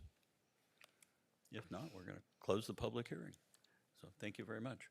Okay, any further discussion here by the board? Okay, I'd entertain a motion. I'll make a motion. I will second. Well, you got to wait for the motion. Not yet. But I will make a motion to approve the design proposal for additions and alterations to the resident and site work on the property located at 4210 Santa Maria Street. Legal description as in the package, including the staff conditions. My motion would also include approval of a variance to allow the proposed addition to have a side setback of approximately 3 feet versus the required minimum side setback as stipulated in the zoning code. And it's an approval of design conditions and special certificate of appropriateness. Correct, yes. Thank you. And Okay. do you want to reference the conversation that we had at the last meeting requesting that the applicant move the garage?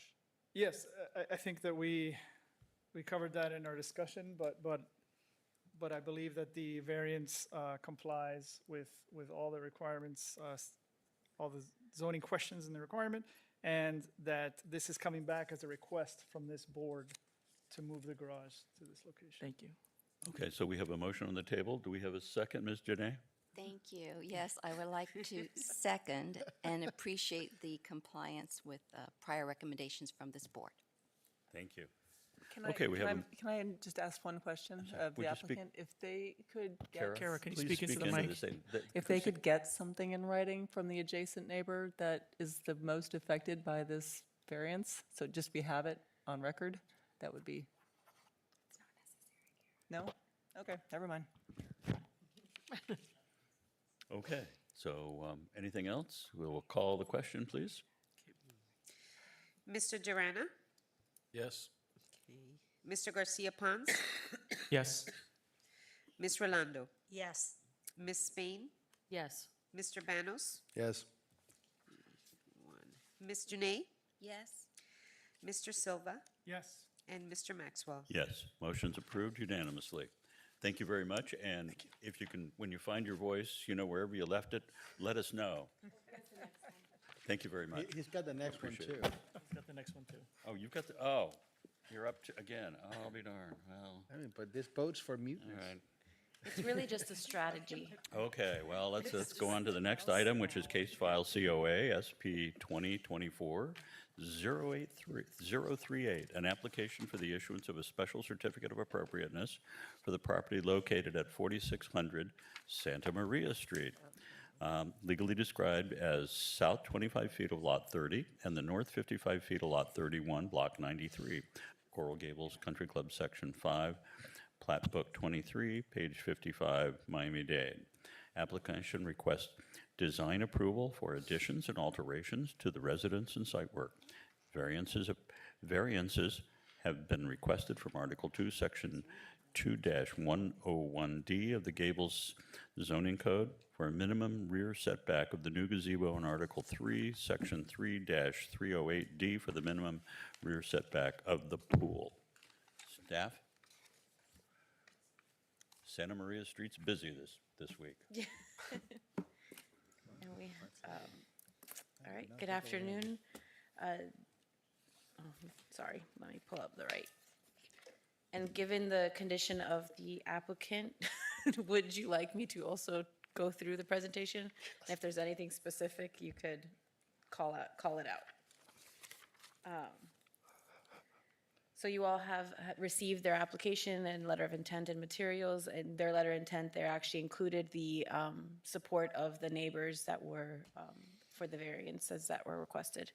So the scope of work contained in this application includes additions to the rear of the home, creating a double-height great room, enclosing an open-air breezeway connecting the residence to the one-story garage, replacement of all windows and doors, reconfiguring original openings and sizes, an interior remodel, and then site work includes relocation of mechanical equipment, new standalone gazebo, new 4-foot-high masonry wall at the west or golf course property line, installation of a new swimming pool, pool deck, and landscape upgrades. The majority of the work proposed occurs at the rear elevation. I'm kind of just going to do the brief staff version, and then we'll go through each of the plans. There is also a request for 3 variances for the minimum rear setback of the gazebo, the minimum side setback of the gazebo, and the minimum rear setback of the swimming pool. Staff is recommending approval of the special certificate of appropriateness with the conditions listed, and then we'll go through Mr. De Leon's presentation. Okay. Yes, recommendation of approval for all variances. I understand. Okay. Given that you don't have a voice, would you like to, you're going to make a presentation? We'll do what we did. You're going to do it, okay. Yep. Thank you. So, just to help him out, unless, just wave if you need to say something. All right, so this is the photos of the existing conditions of the house. As you walk in, there is a double height space and then a sunroom behind there. The 2-story addition is proposed at the rear of the building. Hoping there's maybe another photo of that. That would be just placed over the sunroom.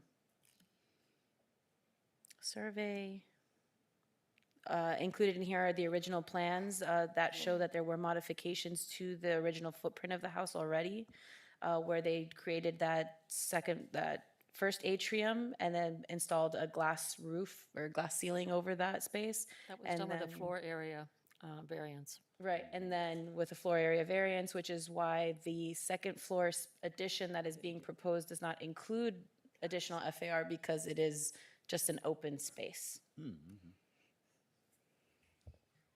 These are the original plans of the home.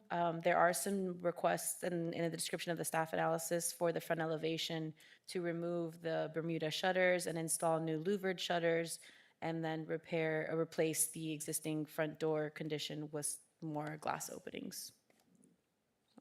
Again, original plans. Sorry that it's very delayed. Yeah. So the demolition includes just the one-story portion to be removed. All the fun stuff. And then this is the existing site wall that is being retained. Again, Being modified.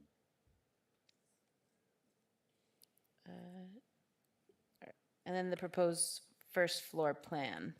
Sorry, is it really light up there? Could you, okay, yeah. So that's just the reconfiguration of the stair condition at the interior. There's modifications within the spaces of the kitchen, living room, and family room. And as we move to the proposed second floor, sorry, because that was partial, is just a master bedroom renovation. And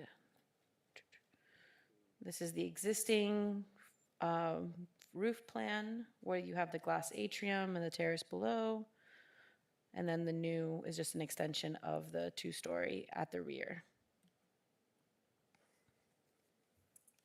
Okay, so here's the discussion of the front elevation. There's no modifications to the massing of the building at the front.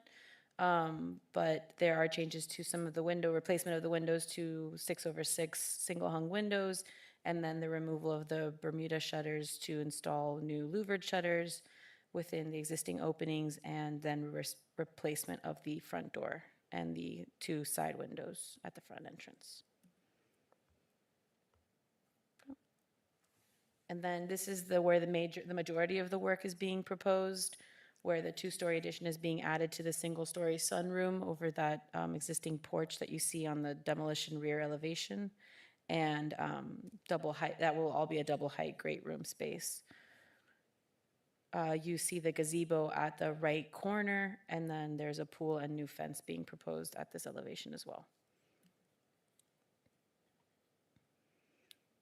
The breezeway that was also discussed in the scope of work is right here. If you all could see my cursor, there's an existing lattice screen there, and they're just proposing enclosing it and then putting another kind of type of lattice green wall trellis space to mimic that. Changes to the side elevation are minimal, just some window reconfigurations that are within the existing style of the house. So this is a section showing how the double height space will be expanded to the rear, taking advantage of the views of the golf course.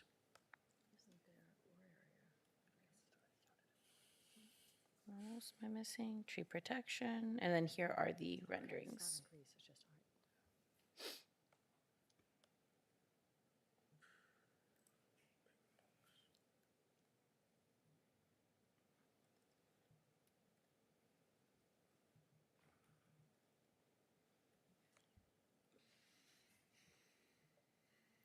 It's frozen on me now, so that's all I have for you.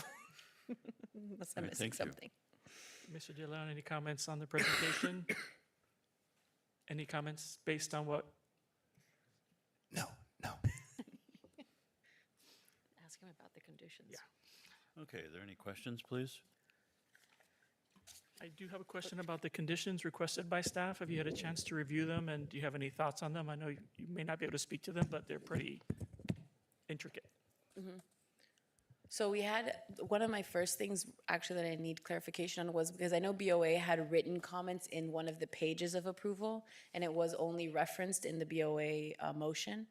So I wasn't sure if those comments were actually addressed within the plans that we received for the COA. Number 4. And that has to do with the height of the doors in the double height space. They requested they be made taller. Yeah, so number 4 was just, they had requested the height being increased, what you're saying? And do the drawings reflect that? Yes. These drawings reflect the higher windows? Applicant is showing the board on the slide, answer to the question. These doors were initially this height. The board said to raise them It doesn't help. to create a To transom. raise it so it makes a transom. So is it, Yeah, so that's what so one of the motions. that was the Board of Architects' comment to raise the doors. I'm going to say that into the record. So he did address the BOA's comments. Right, I think the intent of that was probably to have the single glazed opening read as kind of one masonry opening with infill, with glass infill. And conditions 5, 6, 7, You want me to read the conditions really quickly? Everything else is fine? Okay. He's acceptable of the Okay, conditions. the applicant has noted on that all the conditions are acceptable. Okay. And to go back to the variances, staff does believe that the criteria is met under the table that is provided to you at in the staff analysis. Given the site conditions and the location of this building, it provides very little space at the rear yard. And again, this building abuts the golf course, so there's no neighboring property that will be affected by the rear setback requirements for the pool and the gazebo. And at the side elevation, they actually have a golf cart access that's about 25 feet wide that, again, will not have any impact on any neighboring residents. But they do include in their letter of intent, letters of support from some of the neighbors. Okay, do we have any other letters of support or opposition? We haven't received anything additional to what the applicant provided. Okay, thank you. There's 7 in that. Okay, board, any other questions? I just have the same comment as I did on the 4210, that I lived across the street from this house for almost 30 years. It was Charlie and Susan George's house. Great house, been inside. I have no problem being unbiased in my voting. Thank you. This is for you. Thank you. Thank you, Ms. Spain. Mr. Silva? I've got a question, and I hate to ask you today, Nelson, but I'm looking at the rendering, kind of that same rendering, but sort of offset to the left, bird's eye, where I'm looking at the parapet, the way the new parapet connects with the existing roof. There's one more. That one.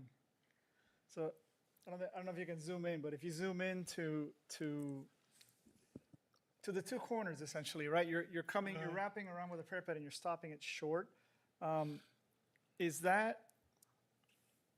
Did you look at kind of aligning with the bottom of the eave and what is? And again, I hate to ask you and make you speak, but why are we coming up above that roof instead of matching the eave? Let's look at the building section.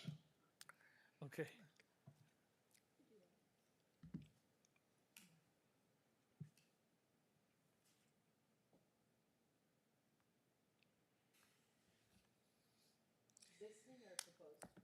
That one, yeah.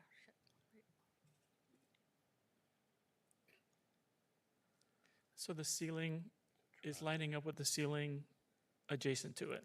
Got it. So And you that's have the driving the truss. whole. We have. Yeah, you got it. Got it, yeah.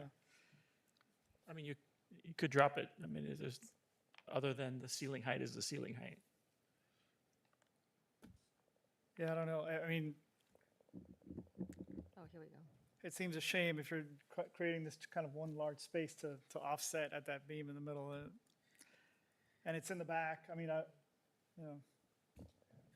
Yeah, in elevation, it looks fine. It's when you kind of, come it- back that it's Kind tricky. of how it connects. Yeah. Yeah, it's not but it's that kind of that parapet that comes across there. Got it.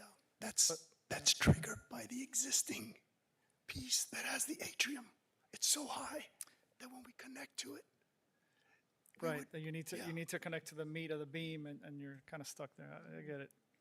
All right. Thank you. All right, any other questions? Okay, and there's no public comment? Okay, can we close we can close the presentations now? Okay, no public comment, anything else? Okay, board, I'd like to hear from you. So one Mr. Baños? question of staff. So this open space in the back, this was an addition to the house it wasn't the original plans in 53, 50, The 58? sunroom was part of the house. It was enclosed at one point, and then the one-story sunroom, it was enclosed at one point.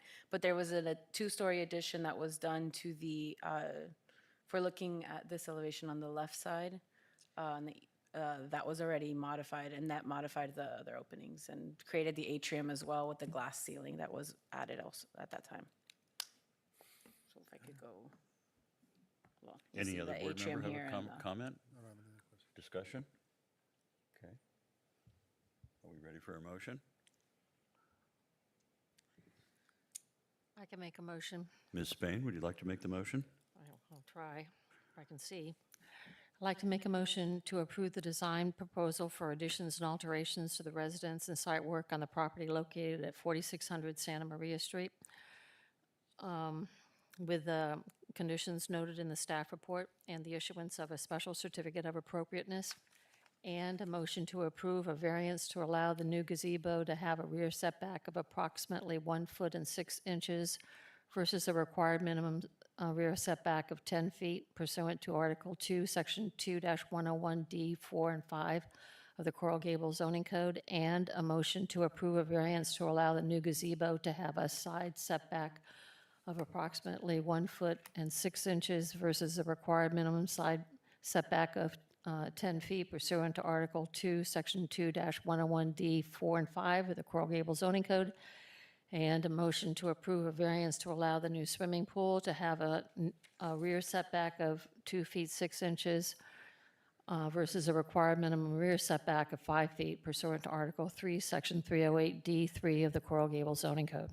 All right, we have a motion on the table by Ms. Spain. Do I have a second? I'll second. I have a second by Mr. Durano. Would you call the roll, please? Ms. Janay? Yes. Mr. Garcia Pons? Yes. Ms. Rolando? Yes. Mr. Banos? No. Ms. Spain? Yes. Mr. Durana? Yes. Mr. Silva? Yes. And Mr. Maxwell? Yes. Motion's approved, one dissent. Okay, ladies and gentlemen, thank you very much. I'm sorry that you've lost your voice, and when you find it, let us know where you found it. So thank you very much. Okay, ladies and gentlemen, it concludes all the business that we have here for today under this.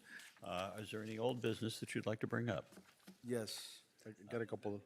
Let me bring this to staff first, and then let me get back to you, Mr. Byners. Staff?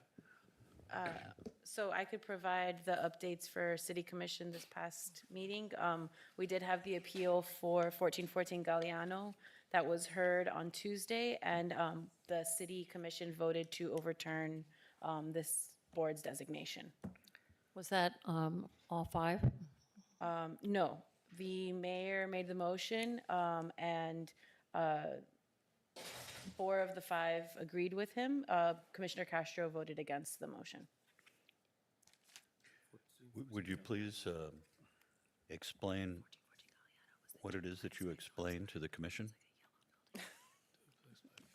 I was there to defend the designation report that was provided to them in advance. The city, I think it was a great, actually, recommendation that we have the city attorney kind of do a brief response to the applicant's attorney as well. So Stephanie did kind of an introduction of what the role of the city commission is in an appeals process and how this board reviewed the evidence that was provided to them in the correct manner and met the requirement of the law. And then I did a brief description of, not the full designation that we do here, but a shorter version for them to just have any, a response to that. And then they had questions. We responded as much as we could. And did you meet with them in advance?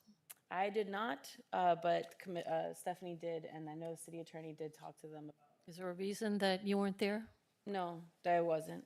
I had talked to the manager after the fact that we wanted to be included in those, and I think just the scheduling was difficult. Okay, I would ask that the historic staff be included, if at all possible, meeting with the commissioners in advance of the meeting. These were not separate meetings about the item. They were agenda reviews. Yeah, so I know But you're. I don't want you to think that Anna was not invited to a meeting about the appeal. No. So, But she could be at those meetings when that portion of the agenda is, I guess she and doesn't have that to be to was- all of them. That was what I had requested from the manager's office, even if it was just the 5 Well, minutes. maybe this new manager would allow you to do that, because I think it's really important.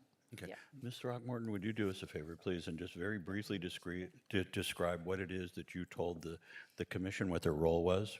Certainly. So as always, when we have items, whether they're from this board or the Board of Adjustment, that appear as appeals to the City Commission, the City Commission is there to sit as a court would in a writ of certiorari to look at three things that we ask them to look at.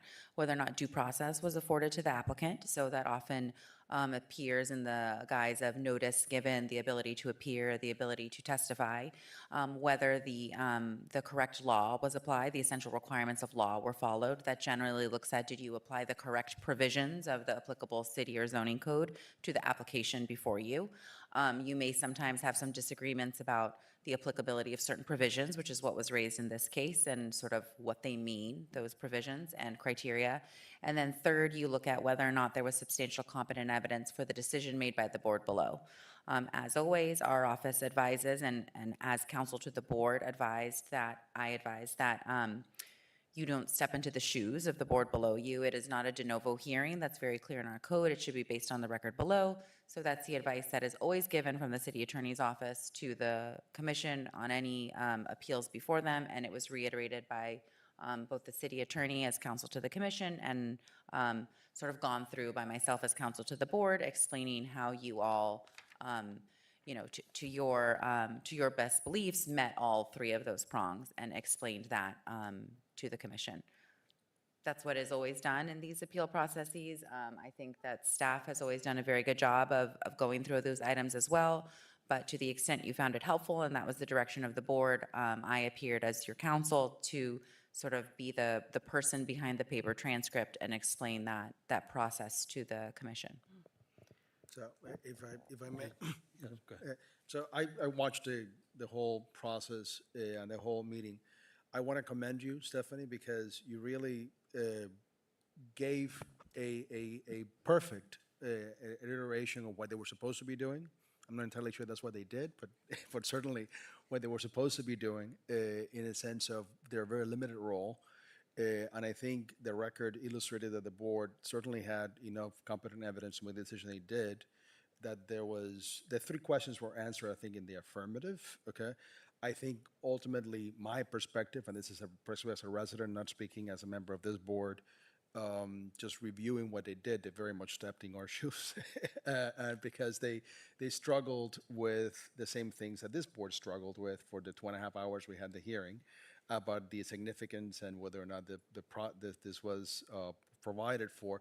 There were some other aspects of it, but I think you very much informed them. I think the discussion was narrowed to what it should have been narrowed to, as opposed to some of the things that happened in the prior hearing, because they were going everywhere. And I think it was very valuable to have you there and provide that insight to them. Thank you. I honestly, Ms. Spain, I think if Ms. Parnas has spent hours with each one of them, the outcome would not have been any different.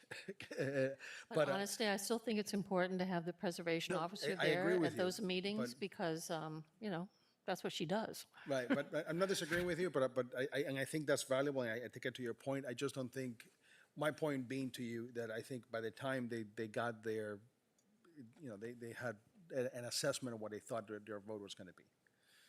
I would know, I found it very helpful, and I know Ms. Paris and I discussed that when you all have robust discussion and get into the details of the presentation and the staff report, I think it's very helpful when you all create a record that is full of discussion of those very points. So thank you for that and creating that record in that case. I think it's very helpful when you all address head-on any concerns that are brought up by applicants and build that record up. Yeah, we were able to use like direct quotes from the transcripts to respond to a lot of the comments that they had that they thought they had concern with. And it was just easy to say, nope, actually page blah, blah, blah of the transcript says this, we did address this, we did discuss that. You know, they had similar concerns, and so it was very, we appreciate that thoroughness. I mean, actually, two of the commissioners quoted us, okay? Unfortunately, the two of them quoted me, but that's neither here nor there, so, for the designation. But they quoted the record, in sort of giving the sense of what their idea was, for purposes of denying the board. Okay. So, like, in other words, it narrowed the thing to what should have been narrowed to. And I do just Mr. want to Garcia Pons? address, oh, sorry, go ahead. You know. Oh, I was just going to address that at the same time. There was discussion that was brought up by the vice mayor about the North Ponds Historic Survey study that was going to be done.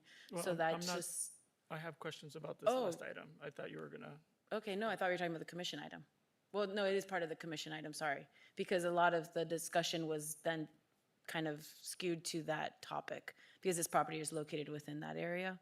And they thought that having that survey was crucial to this because we should be doing a comparative analysis, even though multiple times within our transcript, we mentioned that we do not do a comparative analysis and we do not rely on a comparative analysis when we're reviewing individual properties for historic designation or historic significance. It is something that we're working on and we will continue. We have funding for, and so we're just working on getting the quotes and everything from there. thank you. I have a couple questions. One is, I forget at which meeting last year, we passed a resolution asking for the Historic Preservation Officer to meet with the board members specifically on appeal items. We didn't have a whole broadcast. We want you to be at every meeting all the time. But this one time on this one thing, is there anything, what can we do? Because we know how important this is, and it's important that, we believe it's important that the Historic Preservation Officer introduce the item to the commission prior to the meeting so that they have all the facts going in. And it's something that we will, again, just push to schedule. I think there was just more scheduling issues than anything else because of everyone on the holidays.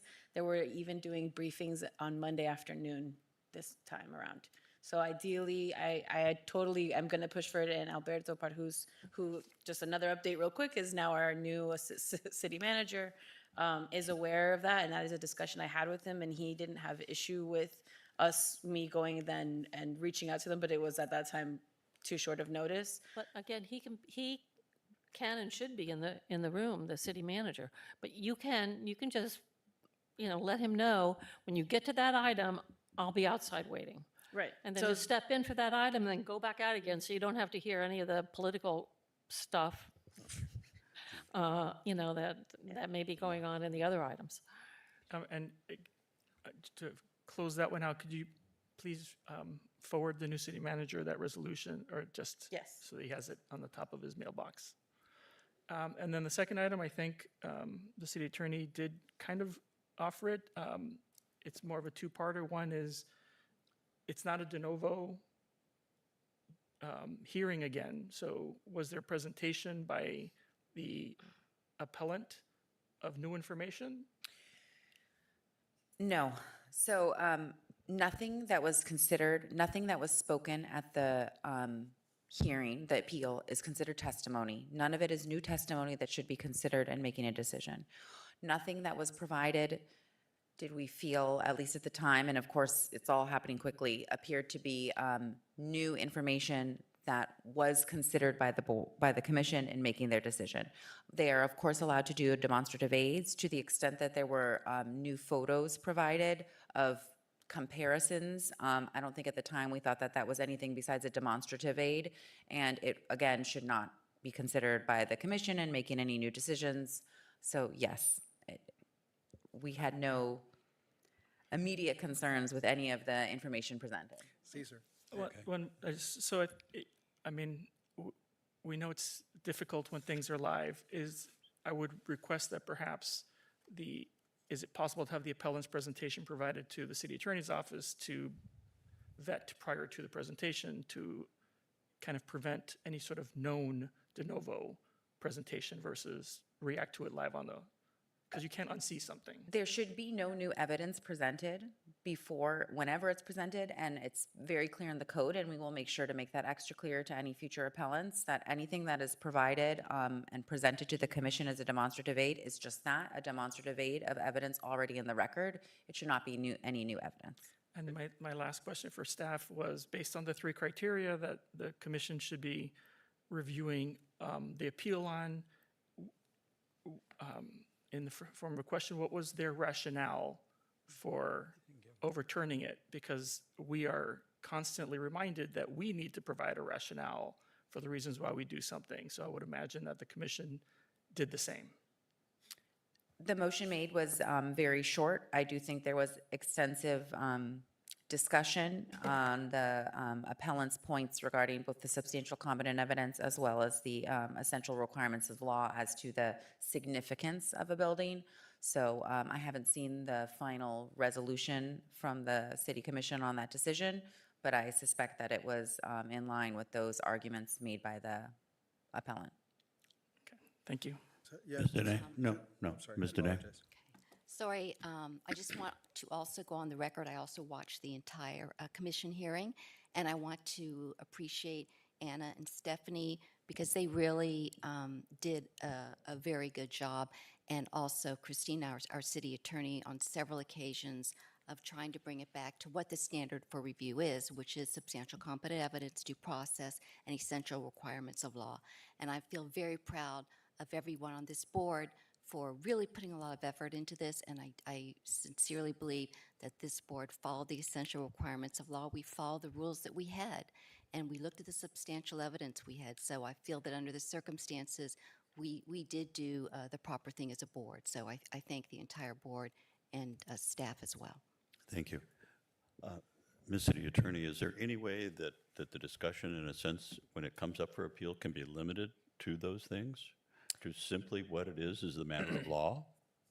So this commission as a whole, and all commissions before it here in the city of Coral Gables, have always allowed a longer amount of presentation when it comes to appeals. Obviously, if it's based on the record below, it's based on the papers that are provided, and the presentation is just a supplement to those records, and it should not be any new evidence.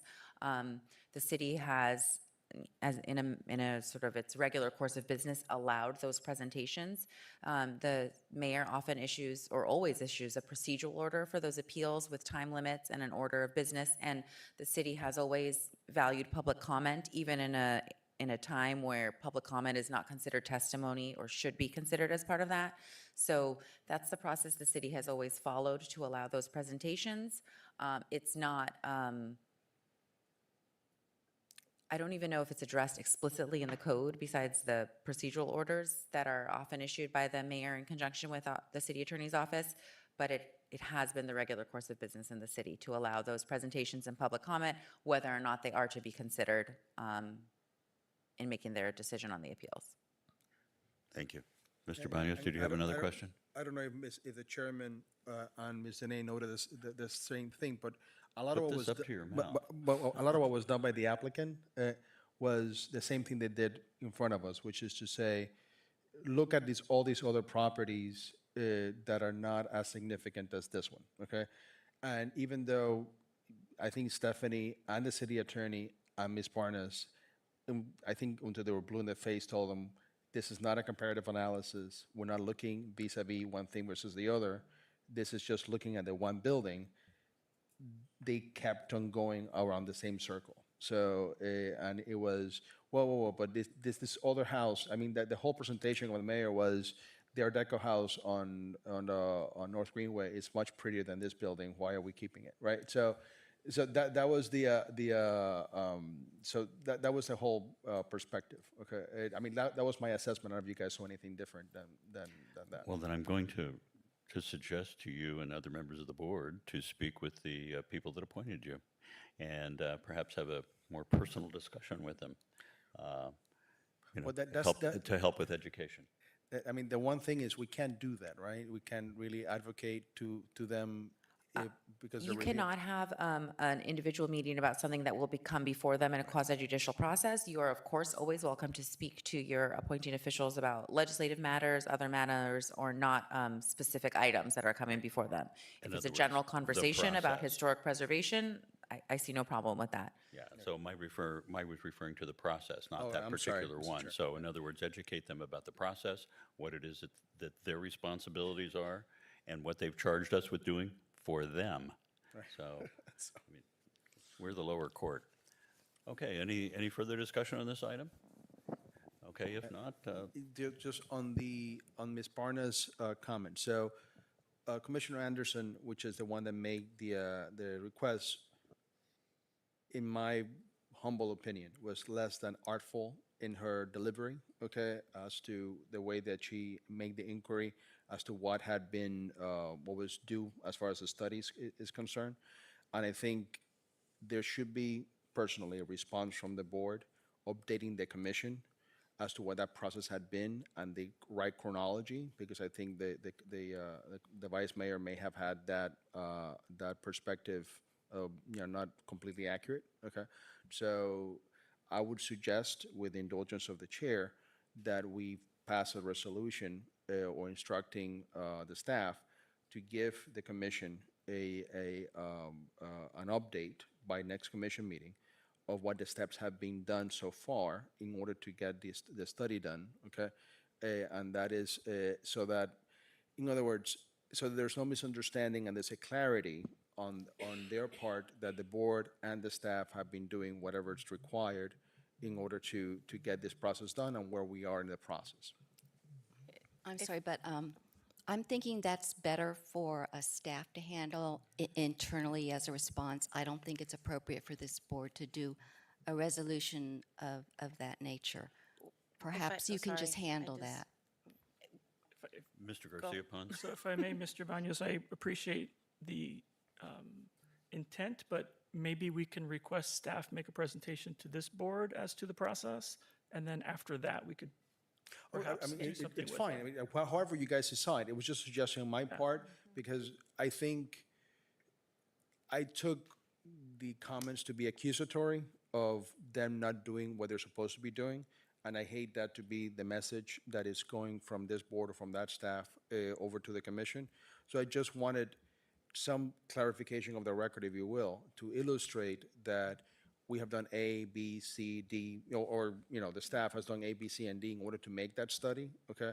And it happened, and that is presented to the commission in some way.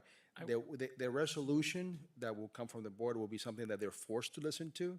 In other words, it's something that would have to be put in the agenda, as opposed to just a comment or an update, an email from the staff as to what happened. And then that will also have the added benefit of the resolution being something that is a public, part of the public hearing. So it then you go through the process of not informing just the commission, but the staff and the public as to what we have done, or what the staff has done. But that's just a suggestion on my part. If the board is not willing to go that far, I understand it. But that's the reasoning behind me suggesting that it be a resolution. Yeah, Ms. Rolando? I think we need something Please. to both educate us and the commission about the steps by which we make the evaluation. So we know that there's this North Gables study underway, where it is, or how long it's going to take, any of these things. I don't know. I'd be interested in finding that out. So it seems to me that let's use this as an opportunity to educate us, and then if we need to make a resolution or the consensus is that that's appropriate, let's make that the next step. That's perfectly reasonable. And, you know, I'm assuming, like anything else, there's this whole process, getting the funding, finding the right people. Right, so, Yeah, yeah, so so if if you I could yeah. bring us up to speed on that. So the, just because we are preparing, I'm working with the manager's office on a response to the vice mayor already, so that there is something in writing for her to have a better understanding of the timeline, and then some of the dates that were thrown out to just confirm, just address some of those dates, because they're not within the right time frame. Some were even before I had started working here. So this has been an ongoing process for, I believe, a few years, like I said, before I have started working here. And so we have been Study's talking. been going on for how long? I'm sorry? No, the study hasn't started, but the discussion of having a study and a North Pond study has been discussed multiple times. So So we are working on that already, and I'm just working with the manager's office to get that clarified to provide to her. And that will include estimates and anything else that comes, and I could share that with you all. through the And- chair, can we make that an agenda item for our next meeting, is staff present to us And whatever then what those information they next steps have? would be from there. And then we we do, could take the next step. the good thing about it is that we do have funding already. We do have funding that got rolled over from last fiscal year for $50,000. So that, we have the money. That's one step. The Okay, does procurement that- and everything else after that. Does is that another. sound good to the board, Ms. Spain, Mr. Durano? Okay, okay, I can see down here. Sounds great. Okay, so if staff would do that and in concert with Ms. Throckmorton, I think that would be very helpful. So we'll look for that at our next meeting in February. Okay, is there any other old business before we move on to new business? The only other item for city commission was the light proposal that was presented by Mr. Maxwell and Mayor Slesnick. And the determination from there is to set up a meeting with FPL and the chairs and the manager's office to have a further discussion on options, maybe? Process? I'll let him explain. I would just like to thank our chair, because I also watched that portion of the commission hearing, and he did an excellent job. thank So you. I appreciate his efforts. One- Oh, please, go ahead. Sure. Vinny, I think we can hear you from back there. No, If you no, don't- no, Mike.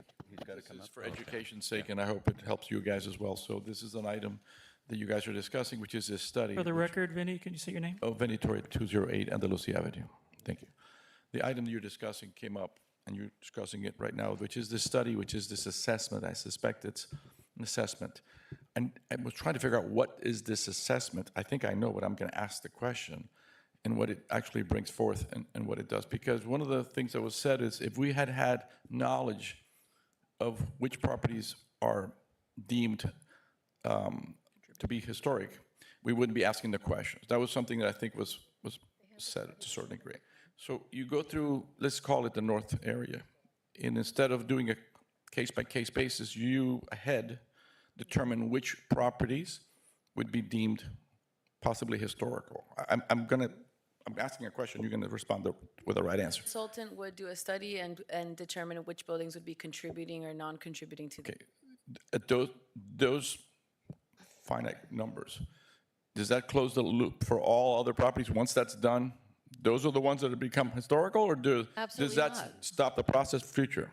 If It I doesn't. may, if I may, this seems, I think the presentation that staff would present to us at the next meeting would Clean better this up. explain that. And also, can they appeal? Can the whole group appeal? Can they appeal as a class action? What, all these things? So the survey would just be the first step. It's not a designation. It's not a district designation. It's not a multiple property designation. The survey just goes and does a property of survey of the historic structures within this bounded area of 8th Street. I can't off the With the top of my purpose head. of it, what's the final intent of what? Well, that's what comes after.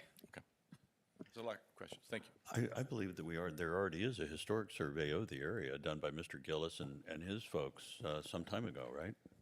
There was one from done in Janice. the, I want to say the early 90s by Janice that you have in the office. That's the 2000 survey that we referenced in our presentation to you all for this Yeah. property. I And mean, also, that's not again, valid now, but those properties that were 50 years old then and are still around would be valid. I mean, I don't know if you want to share that with the commission, it'll probably just confuse them, but. It was referenced multiple times. But it will show them the breadth of the number of properties that at least were there then. that, because it's not an insignificant number of properties up there that could, at least that time, be designated. So I don't know. So if, like, again, the request was for staff to come to the next meeting with a presentation of where we are, and if you could elaborate on the scope of what the survey would be. Thank you. Okay, any further discussion on that? If not, I let- have okay, one you more got old one business.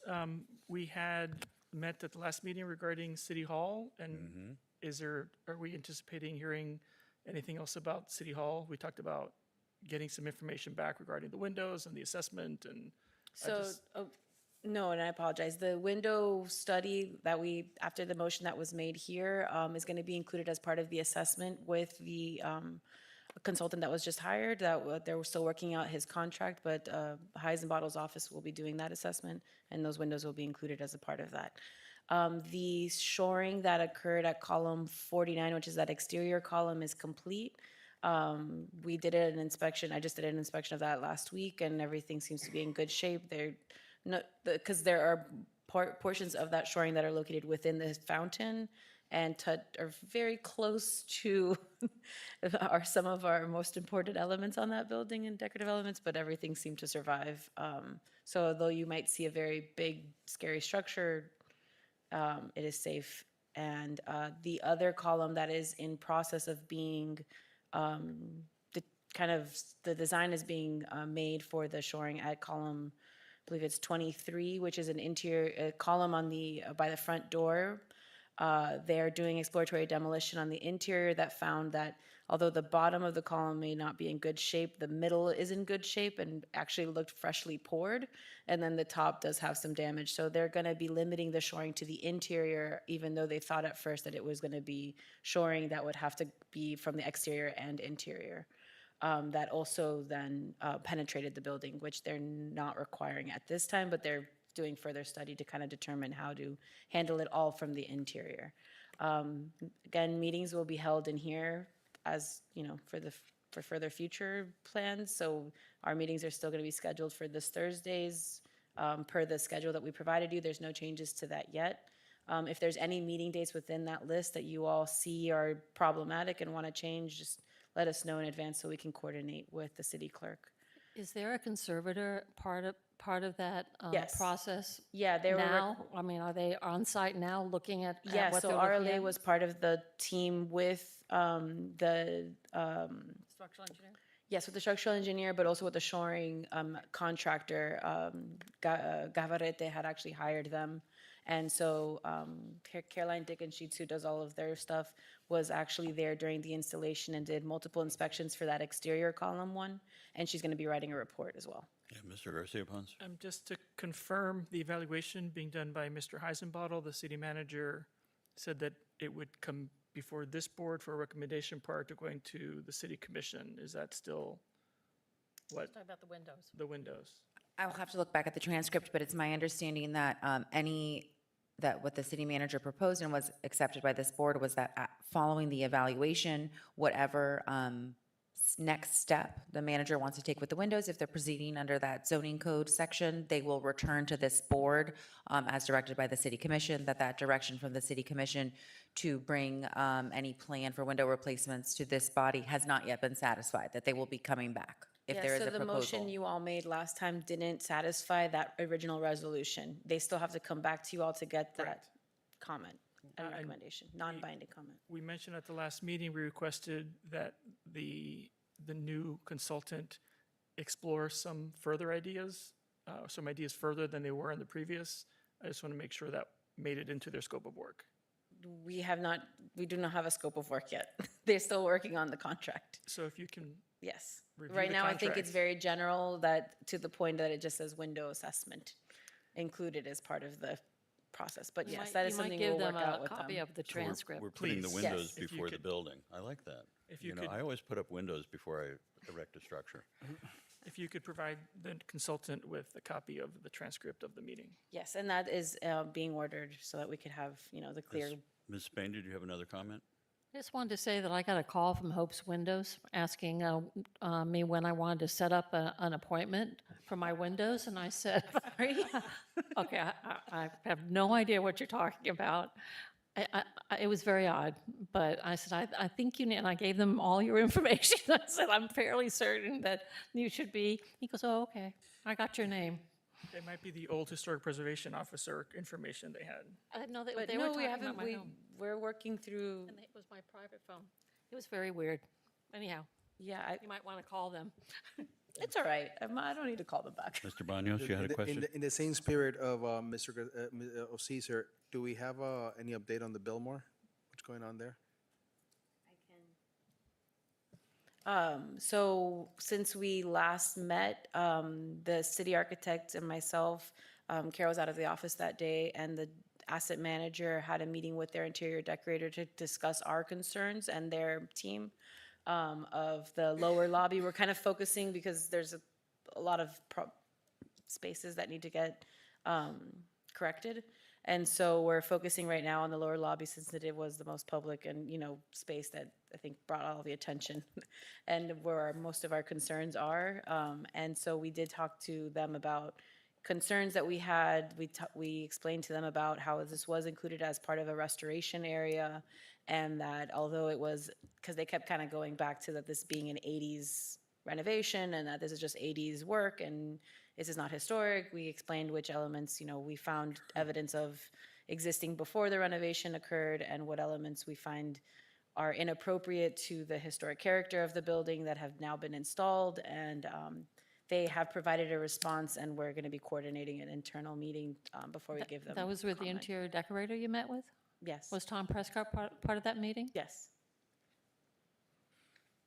Okay, let's move on here. If we've got no further discussion on old business and new business, Mr. Garcia Pons? Thank you, Mr. Chair. A question regarding the centennial anniversary from the city. We're all very excited. It being that the Historic Preservation Board and the history of the Coral Gables we do a lot with that.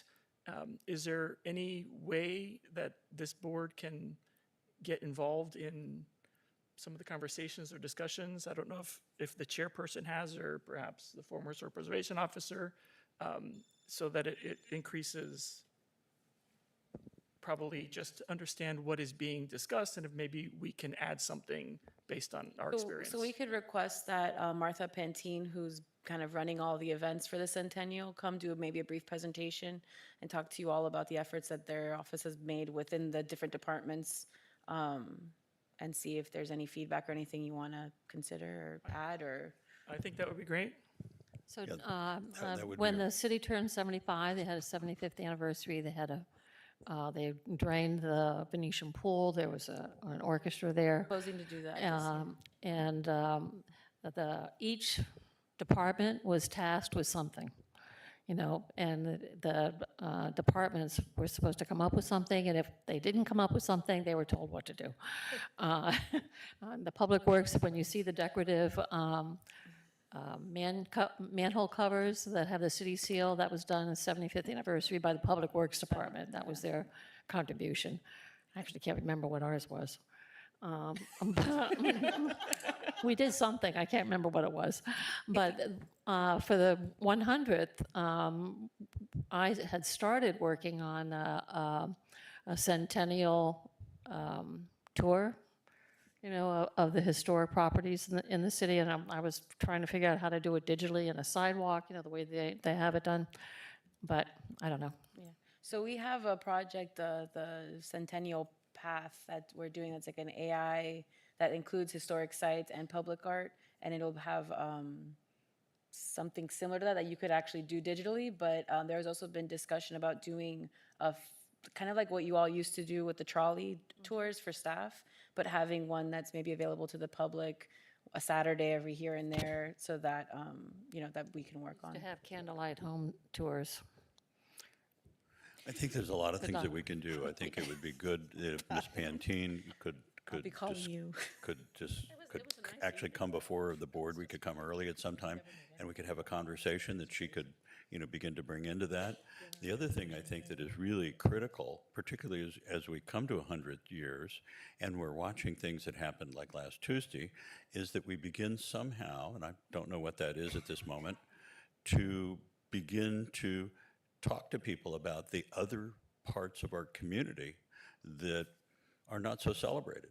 The apartment houses that we have, that are very historic as well.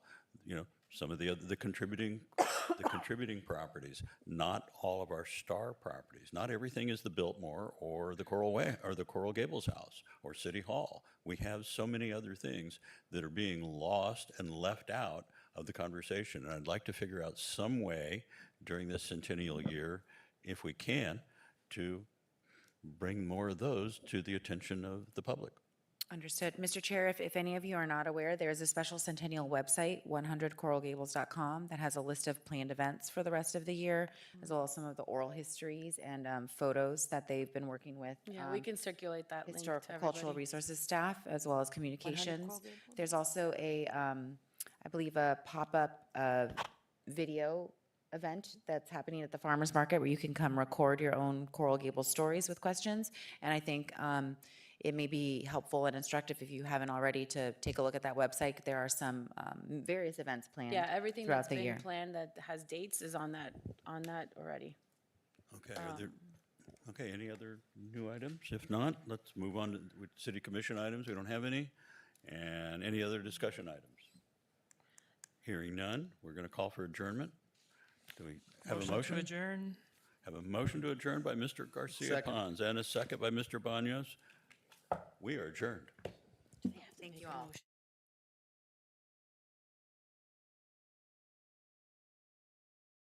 Recording stopped.